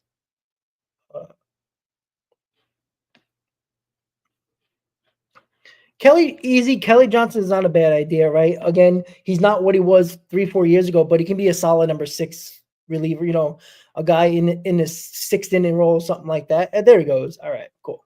I told you my connection was going to go out at some point. It finally did, so I apologize All about right, that. it's an hour and 20 minutes. All right, so the people we were just talking about the same thing we were just talking about before you went off. I was looking at comments really quick.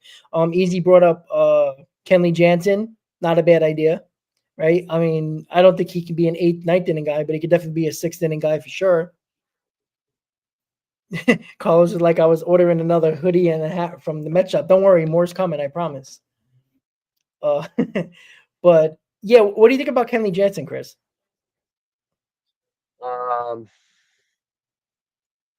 Yeah, I mean, I like Jansen. I mean, don't get me wrong, I like Jansen. I don't know. I don't think I have an opinion on Kenley Jansen. He's just not a name that I've ever connected with the New York Mets. So I've never really even given it. He talked about being a Met last year. I think he actually, like, they talked about on where the hell was it? I don't remember who brought it up. I think it might have been on MLB Network or some show he was on, and they talked about it. Where would you like to go? He talked about the New York Mets for whatever reason. I don't know why, but he did. So, Well, I mean, maybe that's an option. I mean, we know he is though. He's also Mr. Consistent. So like it's Definitely. He's been one of the most consistent bullpen guys in the league, to be honest with you. And he strikes hitters out at a very high clip too. He's got pretty nasty stuff.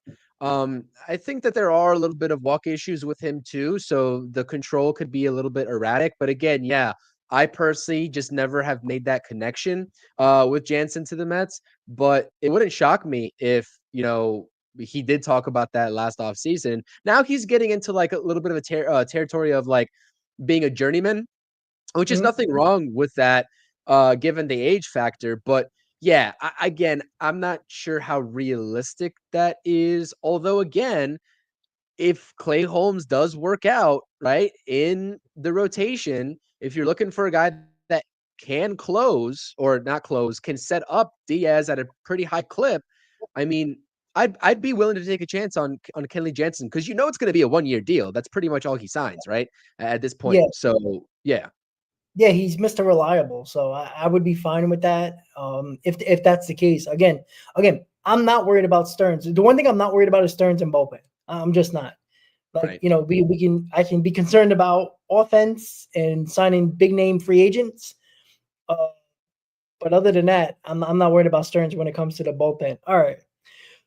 We're going to talk about it, guys. I promise. Juan Soto saga, right? It is a little after 7. Juan Soto is still not signed. He might go to the Marlins as the mystery team. You never know. Because who the hell knows at this point? Again, we believe that the Mets and Yankees are the favorites. Apparently, the Red Sox are still involved. The Blue Jays are still involved. I'm not sure what else to say except, stay up. Because, would I be shocked? I truly believe that they weren't going to announce anything. Even if the deal was what the team knew and Soto knew who he's going to, they're not going to announce it on Football Sunday, right? You got Sunday Night Football. I don't even know who's playing, to be quite honest with you. But yeah, Heyman is about to speak on MLB Network right now. If you guys are listening, please just let us know what he's saying, because obviously we can't put the volume up because then you won't hear us. I mean, that might not be a bad thing for most people, but we're on right now. So what the hell was I saying? Yeah, I forgot. See, I'm all messed up now. I saw John Heyman and I got excited. You're talking about Soto not signing on Football Sunday. Yes. Yes. I don't. Yeah, there you go. See? Thank you. Yeah, I don't think he's gonna. I don't. Major League Baseball is already inferior in most of the leagues that are going on right now, and you're not going to do it on a Football Sunday. It doesn't make sense. It really doesn't. And you're just not going to win. You're just not. You're not going to win that battle. So again, tomorrow is the first official day of the winter meetings. That's probably when he's going to sign because it's the first. They're in Texas. So what is it? 5 o'clock right now there. So an hour behind. So it's 6:07 over there. That's right. 6. Yeah. So they're an hour behind. So I think it's going to happen tomorrow. It makes sense. You do anything between now or 9 a.m. tomorrow till 5 p.m. tomorrow, on Monday, that's a whole day before Monday Night Football. I think that's a perfect time to do it. First day of winter meetings, kick it off with a bang. It's going to get everybody excited. And now we get to talk about everybody else. It's a perfect setup. It's a perfect setup. Here's what I'm going to say. I think Juan Soto made his decision already. I think the reason why it's not out there yet is because of the fact that college football, there was championship, conference championship games, the whole playoff selection and all that. And then it was Sunday, which is God's day, football, right? Football and God, right? That's what they always say.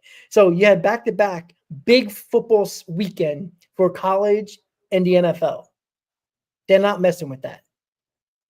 Tomorrow is the perfect day to do it. And I think that's when it's going to be official. I think he knows where he's going. I think the team knows. I think because hasn't it been weird since we've had the Juan Soto watch party earlier today?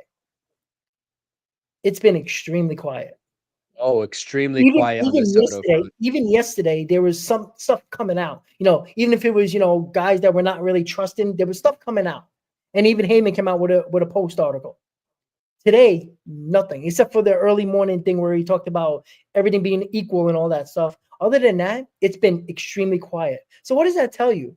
I truly believe it's in the final stages where he knows the team knows it's them, and they're not going to say anything, including Boris, until tomorrow. And I truly believe that. So, I mean, I could be completely off base here, but I think he's made his decision already. What else is there to decide? You were a Yankee. Do you like it? They went over $700 million. It should be enough. Or do you want the most money and go to the Mets? Still New York. So I don't know. I mean, what is your thoughts, Chris? When do you think if it's tomorrow, when do you think it is timing? Oh, I was going to say January 1st, but if it's tomorrow, I don't know. Like, is it going to be in the morning time? I don't think that they're going to drop the bombshell at like 8 a.m. I hope not. I think midday. Midday is perfect. Everybody's going on lunch, everybody's, scrambling around, checking their phones like idiots, like we are. And that's when they're going to do it. And, is it going to be in an Ohtani situation where he posted it on Instagram with the Dodger uniform, because the players love posting stuff on social media now. So would that be the case? Probably. Juan Soto, will be walking in the shadows and then the lights pop on with whatever hat he has on in Jersey. That would be pretty cool. See, maybe I should just do the content there, right? Maybe I should do that, right? Call Juan Soto, call Boris. Hey, I got you. Just, it's got to be the Mets because I'm not doing the Yankee uniform. Sorry. But, little like release video for Juan Soto on his. That would be awesome. No matter who it is. Like, I think that would be awesome. Yeah. And again, people said time zone matters. Yeah, obviously. But it's in Texas, it's not in Nova Scotia, so. Yeah. I mean, yeah, they're going to want to do it for like the best East Coast time, 100%. It's an hour behind though. So like, yeah, I agree with that. Man, I really wish this was ending today. I really, really wish this was ending today. Ugh. So yeah, again, it's gone really quiet, almost too quiet.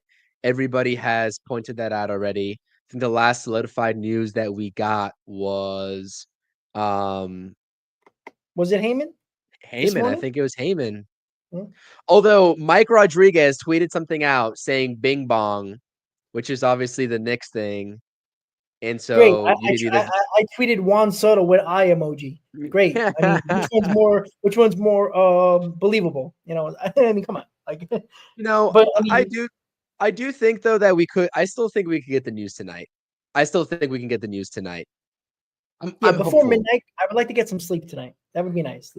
Well, yeah, I don't think they're gonna do it like at nighttime at 2 a.m. where there's a lot of people asleep already for the work week starting up. Would you be So, shocked? It's Major League Baseball.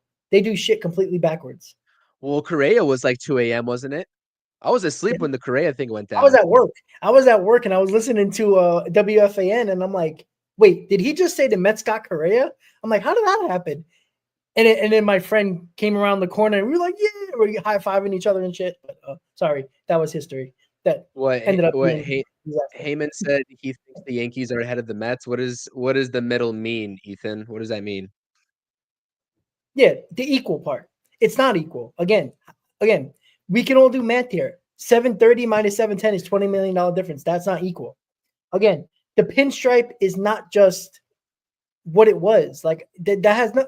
I'm sorry, it still doesn't have nothing to do with it because people are talking about, oh, don't you want to be part of the retired numbers in Monument Park? He's always going to be in the shadows of Aaron Judge. You know who Juan Soto won't be in the shadow of? Anybody on the New York Mets, even Francisco Lindor. He would be the guy. So, I'm not saying that he hates Aaron Judge. I think they could be fine together. But let's not act like Juan Soto gives a damn about being in Monument Park and retiring his number when he's 47 years old. I mean, come on. Like, these are kids now that are younger than me by 10 years that don't care about that stuff. They care about the media. They care about the money. They care about how they can establish themselves as a brand. That's what they do, right? Each individual player is a brand.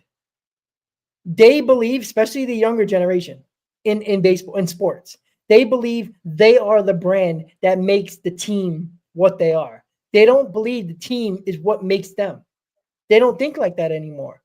There's guys like Aaron Judge that understands the Yankee, aura and understands that. Like you can tell the way he talks, right? Pete Alonso talks about the Mets. Other players talk about the Dodgers and other teams like that and teams. But most younger players now care about them. Juan Soto believes that he'll make anybody better. He don't believe that Juan Soto is just gonna. You think Juan Soto thinks that he can go to any team and say, "Oh my God, if I don't play for the Yankees and bat in front of Aaron Judge, I'm not going to be great"? He's not thinking like that, and that doesn't mean he's not picking the Yankees.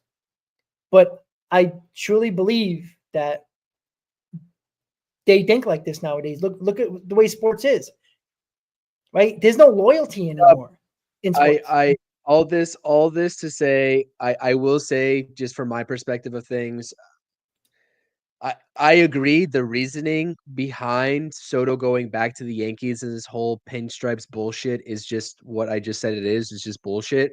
But at the end of the day, I also am going to acknowledge the fact that I can see Juan Soto going back to the Yankees. I can see that situation happening. Because he's already been there, not because of the Yankee history, just because he was Yeah. a Yankee. If he was a free agent and he wasn't on the Yankees, say he was still a Padre and he was a free agent now, would the Yankees even be one of the highest bidders? I don't think they would be. I think because they had him, that's why they have a real shot. No other reason. Has nothing to do with their history. I mean, maybe I'm completely wrong, but I don't think it's that. I think because he played with them, he sees it. And he was there. And he understands what it is now and what it's about. That's it. So this is what Heyman said. Yankees feel like they are the most confident. Mets are in the middle. Boston is not confident at all. That tells me nothing. If you guys are worried about what Heyman's saying right now in terms of the influence of that on what could transpire, I'm not worrying about what Heyman's saying. Again, to me, Heyman was over the years, Heyman's lost a lot of credibility in my personal mind, right? Yeah, he still does break some stuff, first, right? And he's still a well-respected journalist and reporter again, but uh, it's quotes like that that just piss me off about John Heyman. Is just that Yankees feel like they're the most confident. Like that tells us nothing. That tells No, us nothing. no. So Because what are they confident about? Being lesser offer and being the Yankees? That's it. Like like it's a baseless. What was that on X? no, this is him speaking on MLB Tonight or whatever. Okay, so You don't see Jeff Passan doing this though. You don't see Jeff no, Passan doing this, no, and this because is for a reason. correct. Because look, if that was true, Passan would have brought something up about that, about either whoever the favorite was. I just think it continues to be they don't have nothing, so they need to say something to fill up airtime because they're on all these shows. Heyman's on like 5 different shows a day. What is he going to say? He has to fill the air. And this goes for other reporters as well. Every single time I hear Heyman, it's just like going on in 5 minutes. We're talking Soto, and then an hour later, it's the same thing. I'm like, what could you possibly have more to say? Right? You know what, my fans? Watch with Alonso now that he's a Boris client and the nonsense that's going to come out of Heyman. And I guarantee you it's going to involve the New York Yankees. You know why? Because Heyman is one of those mouthpieces for the Yankees as well. A lot of New York reporters, specifically when they focus on the New York teams, they are usually kissing the Yankees' ass. They usually do that. So watch out for the Pete Alonso situation when it comes to Heyman because it's a Scott Boras client. And I think Chris froze again, and we'll see if he comes back, and we'll finish up once he comes back. But yeah, guys, I just see it as a situation where the reporters don't really know. And again, if everybody just wants to believe Passan, which is obviously the way to go, why haven't Passan tweeted something like this when it comes to the Yankees are the favorites? The Mets are in the middle. The Red Sox feel like they're out of it. Passan could easily say that if that was accurate. But because it's probably not that accurate, you got John Heyman, who is a Boris mouthpiece, and others that might not be legitimate or might be somewhat legitimate, continue to talk all these rumors and talk news that might not be true or not. Again, could Heyman be right? Absolutely. But he's saying something that we probably know that, yeah, of course it's probably leaning towards the Yankees a little bit because Juan Soto was a Yankee. We understand that. That's not news. But again, if that has been the case the whole time, why didn't he sign every time the Yankees were closer to the highest bid over the last week? Because maybe he doesn't necessarily want to be a Yankee, or he wants the Yankees to get up to the highest offer. But when is that ever going to happen when they're going to keep on going back to Steve Cohen? So either he wants to be a Yankee because they're in a specific number. You would have thought 700 would have been the number. It's clearly not. It's clearly going above that. I think he's trying to milk the most money out of anybody that would give it to him. It's starting to lean that way to me. I mean, we'll see what the final number is, man. We'll see what the final number is, and we'll see what the final number the Mets offered. Because again, there's no way the Yankees sign him without the Mets having a higher offer. So the differential is going to tell me a lot if that's the way it plays out. Again, huge if. Yeah, and if he does take less money to go back to the Yankees, obviously the reason was that he was probably a Yankee before this year. That was it. I don't think there's much more. Yeah, and it's not like they're giving him $100 million less. If the Mets offer him $100 million, even $50 million more, and he goes back to the Yankees for $50 million less, that kind of tells you that he was probably going to be a Yankee the whole time, and he wanted to get to a number. But it's close enough where it should be an easy choice to go back to the Yankees, I would think. But I just feel like Boris is probably like, listen, You're going to you're going to go to the highest bidder. Let's see how much we can milk out of these guys, and that could easily be the case. And we'll have to see. So it's the Juan Soto, probably day 3 tomorrow, because we can't get that lucky that it ends tonight. But if it does, we will be going live. Breaking news, either a Met, Yankee, or other. We will be here with the breaking news, talking about Juan Soto. But it's rapid fire time, the most favorite outcome of the show that people seem to like.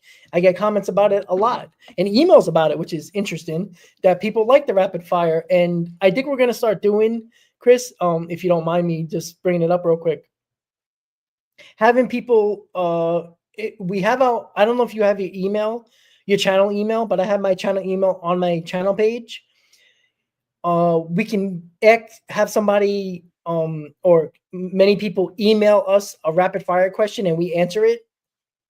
I think that would be cool. And, we'll pick one, or we'll each pick one, and then we'll ask it to each other, and then, or we'll just answer both of them together. But I think we can start doing that. And Chris and me, we were talking about possibly doing like a show like WFAN where you can get callers to call into the show.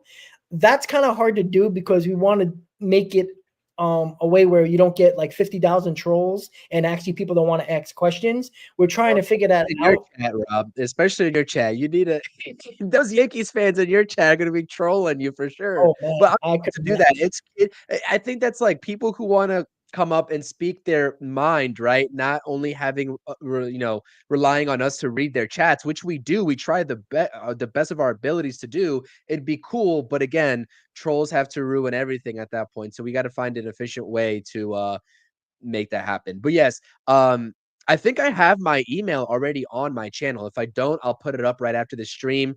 And you know what? Yeah, I like that idea a lot. You guys email both of us rapid fire questions. We'll choose one and then we'll keep rotating it in and out. Correct. And we'll do I'll post my email, my channel email on my community page, and people can start sending questions, and Chris, if you want to do the same, we can do that. And then the next time we do a hot stove and do rapid fire, we'll be asking your questions instead of us saying our questions, because you might have different questions. And if you don't get it answered, because again, the chat is insane for the last couple of days, it's hard to read every comment, guys. I'm not gonna lie to you.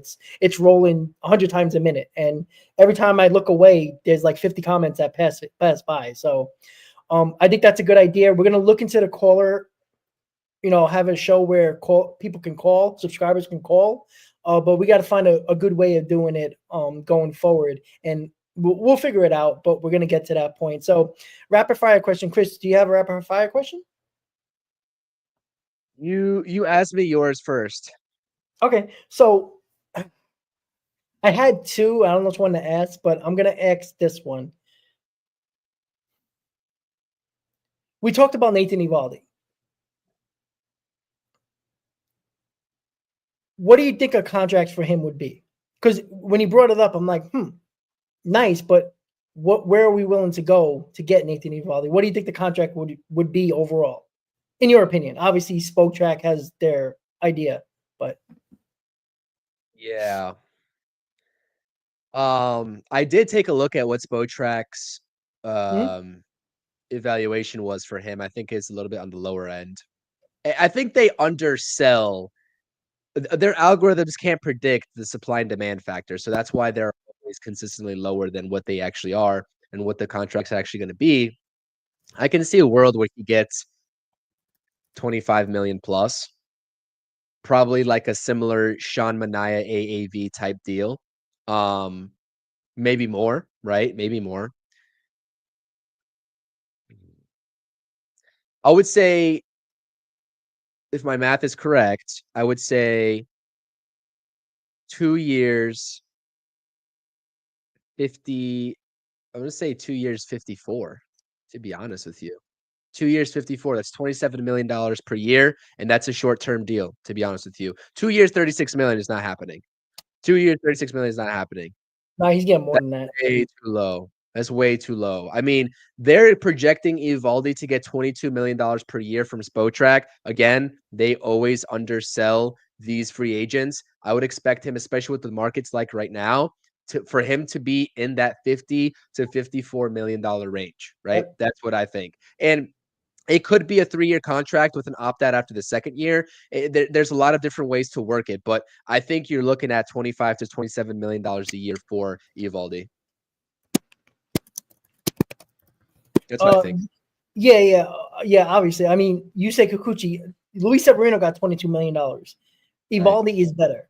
He's gonna get probably 4 to 5, if not a little more, $4 to $5 million more than Luis Severino, if not 6 or 7. Like he might approach $27 to $28 million, each year for per year. And I think you can do a 2-year deal worth that much and do an opt out, so he can go back on the market again if he has a really good season. So yeah, that's a good one. Yeah, I actually, again, I would do that. I think Eovaldi is perfectly fine. I think why not? Right? He's a proven pitcher. He's done it in multiple teams.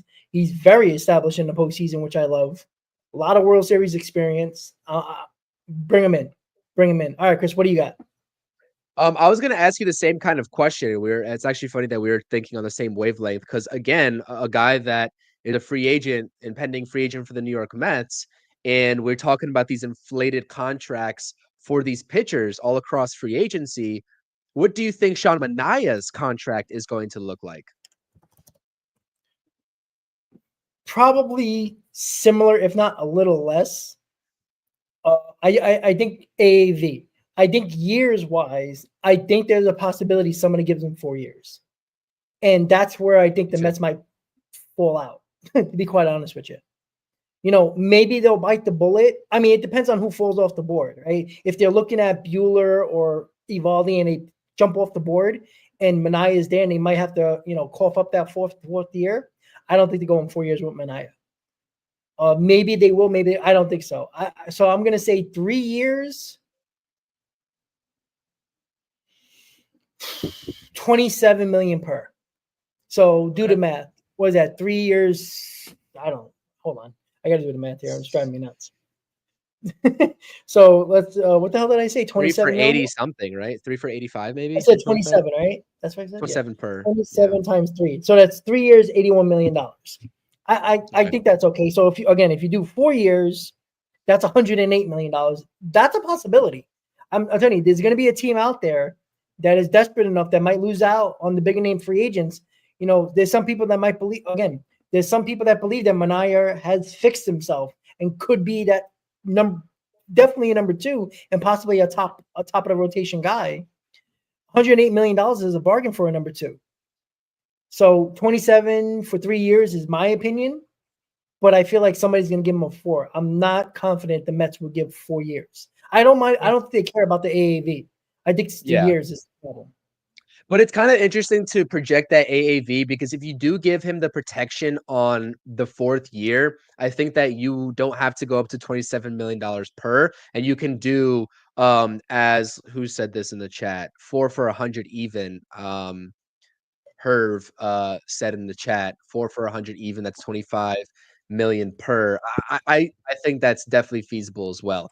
I also think just like Eovaldi, right, 25 to $27 million is going to be the unfortunate reality for both of these pitchers. And it's crazy because we were talking about Sean Manaea at one point entering free agency way back when, right? And way back when, I mean like last month, potentially making 20, 22 max. And now we're talking about 25 to 27 for Sean Manaea. So we'll see. And it obviously is heavily dependent on the 3 or 4 years. My second rapid fire for you, though, is how much money is the gap going to have to be between the Yankees and the Mets for him to take that discount and not take the highest offer with the Mets? Because people are like, if the Mets are only $15 to $20 million more, he's going to the Yankees. If the Mets are only $30 million more, he's going to the Yankees.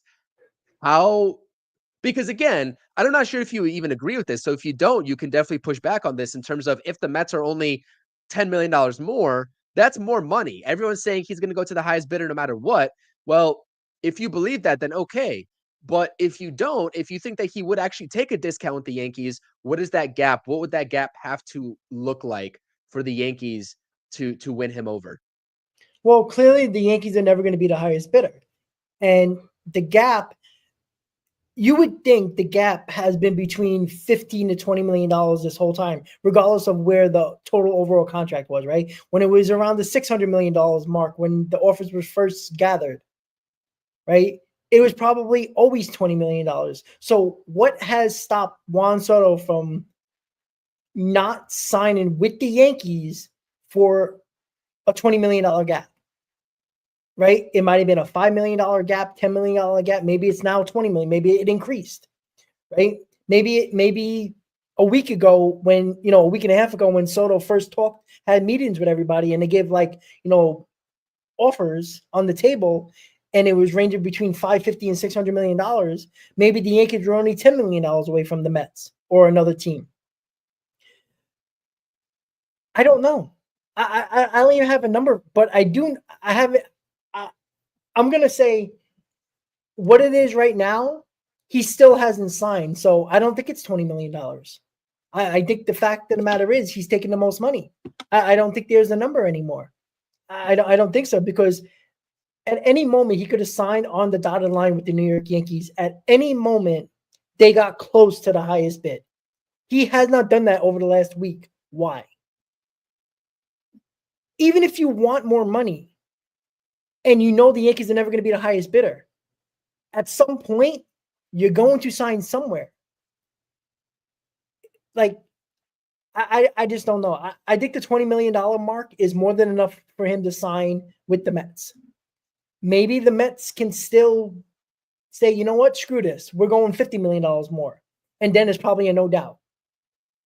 Now, we're not in the room to discuss with Juan Soto, right?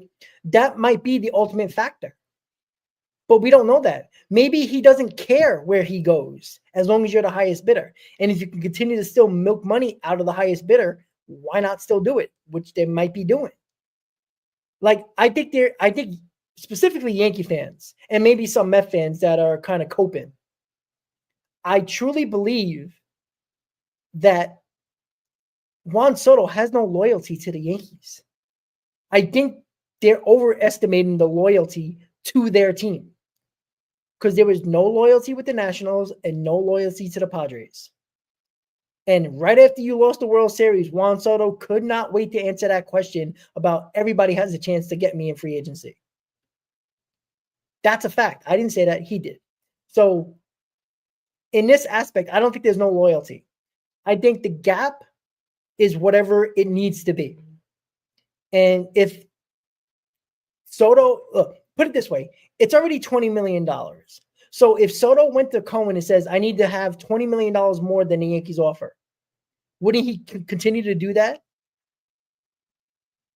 So I just think that it's an argument to be had either way, but I think it's glaring that he hasn't signed with the Yankees, knowing that they kept on upping the offer, but still never was the best offer, but was close to the best offer and still hasn't signed. I think that's more telling than he hasn't signed with the Mets yet with the biggest offer.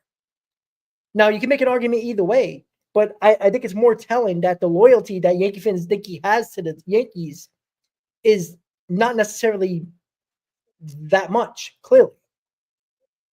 Because if that's the case, he would have signed already. I truly believe that. So the gap, $20 million, I think is probably not going to be, I think that's probably a good number. To get it done for the Mets? Yep. I'm not convinced of that. I'm not convinced of that. Nah.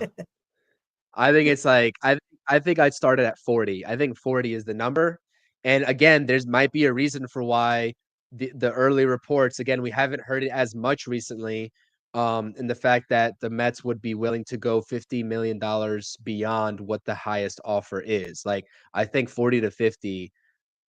And it sucks to say that, right? It sucks because I'm in the camp of, why do we need to even outbid certain players, regardless of their status, in order to win them over? And again, familiarity is a factor, right? There's a multitude of factors. Aaron Judge is probably a factor, 100%. But Yeah, I think 40 to 50 is a safer bet. 20, I'm still kind of wary on, man. $20 Why million has he is because again, maybe he's trying, maybe the plan for Boris and Soto, the plan all along is trying to milk the most money out of the Yankees. Just 2 weeks ago, or a week and a half ago, maybe, if that, we heard that the Yankees offer was going to be $550 million when Mhm. other teams are already at 600 plus, right? Yeah. And But it's still, so, I don't think the Mets were the main factor in that. That's why I keep on saying. That's why I'm saying that. Like, I think because the Red Sox and the Blue Jays seem to be the somewhat out of it, I think the Yankees are content with their offer. Because we heard the Mets would go to 750. We haven't heard the Yankees do anything after yesterday, the 710. So why haven't they gone to 730? If the 750 is a possibility for the Mets, I think they're content with their offer. Well, you said it during the Juan Soto watch party that you think the Yankees are content with their offer. So that's what I'm saying. I think the Red Sox and the Blue Jays had a lot to do with the Yankees continuing to up their offer, because it's an embarrassment to have the Red Sox and the Blue Jays number 2 behind the Mets when the Yankees should be number 2. And I think they're content at this point. I don't think they're full bore willing to continue to fight this out with Steve Cohen and be $30 million behind, $20 million behind, because all it's doing is raising that AAV per year and getting closer and closer to the Yankees luxury tax that's already close if they sign Juan Soto. So the Yankees they're not idiots. Hal Steinbrenner and Cashman knows if this gets up to a ridiculous $60 million AAV, and it's very possible, that's even closer to their luxury tax number, which means they're going to do less because they're not going over that third luxury tax number. Hal Steinbrenner already talked about that. So I think the Yankees are content because they ended up being the finalist, the finalists out of the two, and it wasn't the Red Sox or the Blue Jays. I think that has a lot more to do with it than the New York Mets, in my opinion. it would be, I'm just so curious if there is any question that I could ask relating to this situation. If I had, Boris in the room or whatever, right? It would not even be what's Juan Soto's decision. That's too easy. It would be, is the Yankees offer at $750 million? Is it? Because yesterday I said I have my doubts about it, and I still do have my doubts about it, right? About them being all the way up to 750, because we've heard in the range, those types of words. But we haven't heard every team that is in, they're all at 750. And so that's where I get the feeling, knowing that the Jays, right, are probably there. Maybe the Red Sox aren't. I don't know about the Red Sox again. I was confident in the Red Sox being like key players, but it seems like they're really starting to phase out. But wasn't it 2 days ago that there was 4 teams that had $700 million offers? Yeah, but 700 is not 750. No, I I understand that. now. But again, I think that's why I think that, like, I want to, when Juan Soto signs, I want to know the final numbers from the other teams, because if he goes to the Mets and it is only $20 million difference, then the Yankees this whole time were trying to save face and making sure they outbid the Red Sox and the Jays. And if Juan Soto happened to come back, boom, it's a win-win. I truly believe that. That they outbid their division rivals, and they get Juan Soto back for cheaper than what the Mets would have gave him. I think that's exactly what it is. But if it's Cohen just blowing everybody out $40-50 million, then all right, who cares? I don't care if Juan Soto comes because Cohen gave him a no doubt offer. I don't care about that. He's a Met regardless.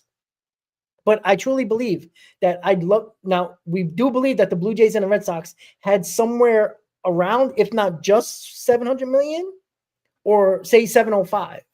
But clearly the Yankees jumped the offer because of those two teams, not because of the Mets. Because I think it's irrelevant for both sides. I think the Mets know they probably have to be higher than the Yankees, whatever the number might be. But I don't think the Yankees feel like they have to outbid the Mets. And if they lose out on Juan Soto, it's going to the National League. I don't think the Yankees worry about the back pages. I truly think the Mets fans care about the back pages more than the Yankee fans do. I feel like the Yankees. I feel like the Yankees feel and know that they don't have to outbid the New York Mets. That if again this $20 million difference is factual, then they will get Juan Soto. That's what I honestly feel like, and that's what I will leave this stream probably thinking into. If these are the final offers, right? This is where the decision is made. $20 million difference. He chooses the Mets. What are the Yankees going to say post media day when they talk about it?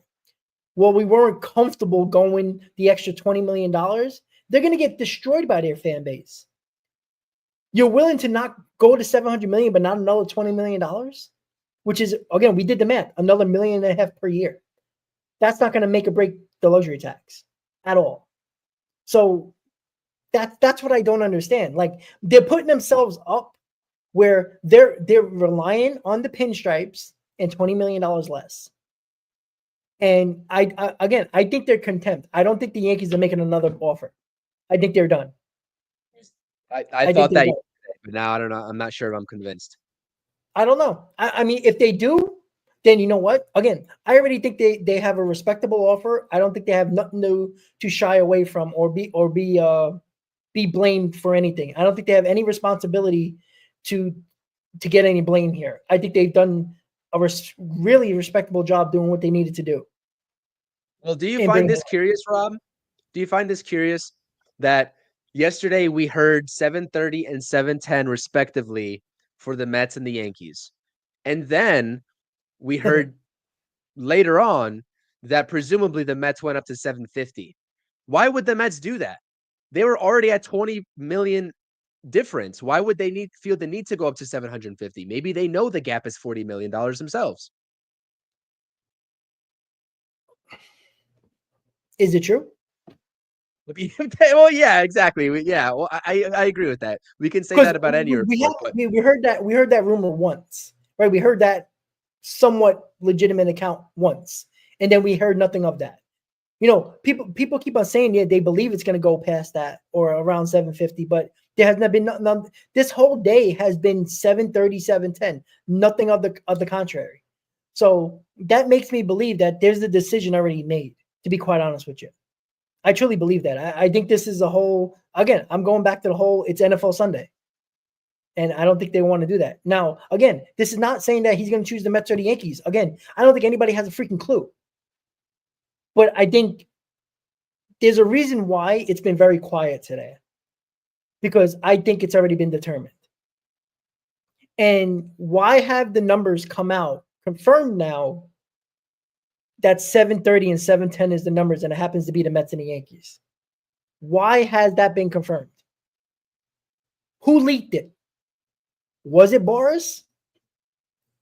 Or was it one of the teams? Or was it all of them that were ready to do so? Because this whole time we've heard nothing of no offers at all. Nothing. We heard something about the Yankees being around 550 and other teams at 600. Other than that, nothing confirmed. So why did it come out yesterday that 730 from the Mets and 710 for the Yankees? And you would think the years are similar. Why? Because they might just actually be what those numbers are.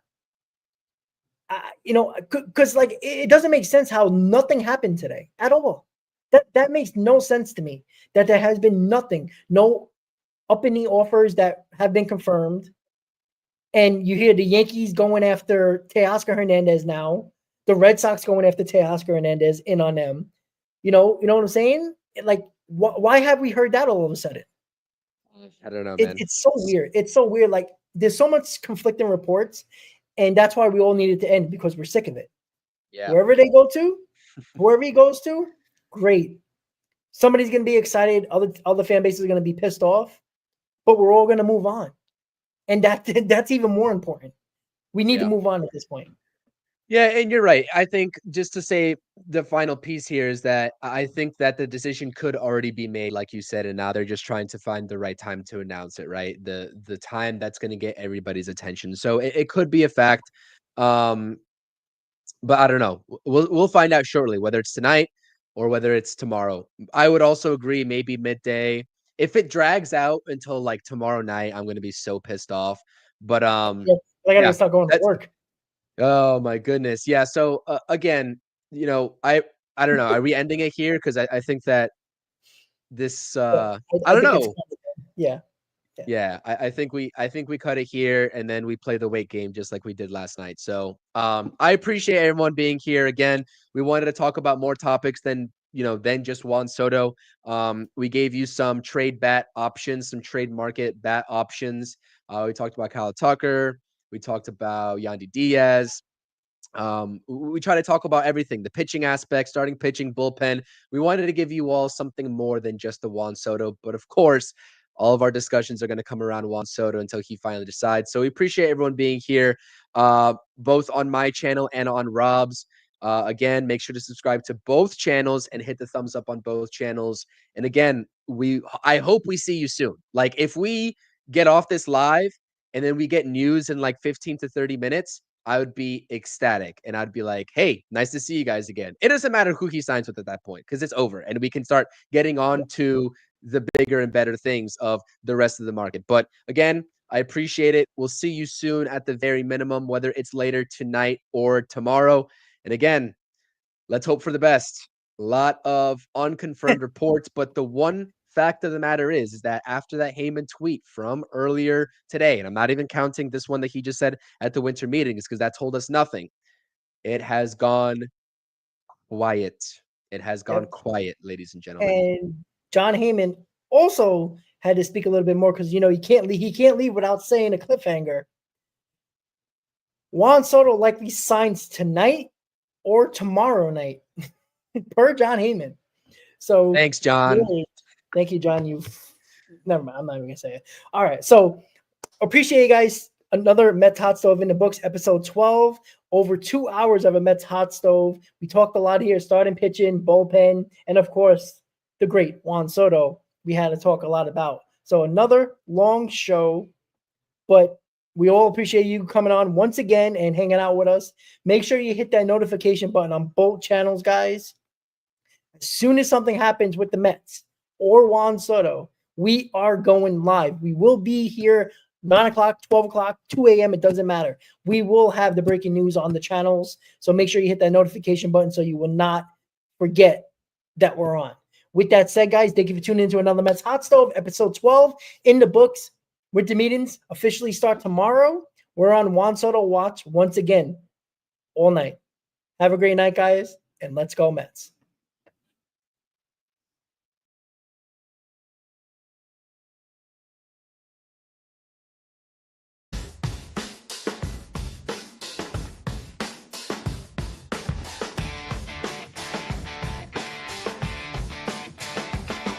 City lights in the dead of night, full of echo. Concrete jungle, dreams bust to grow.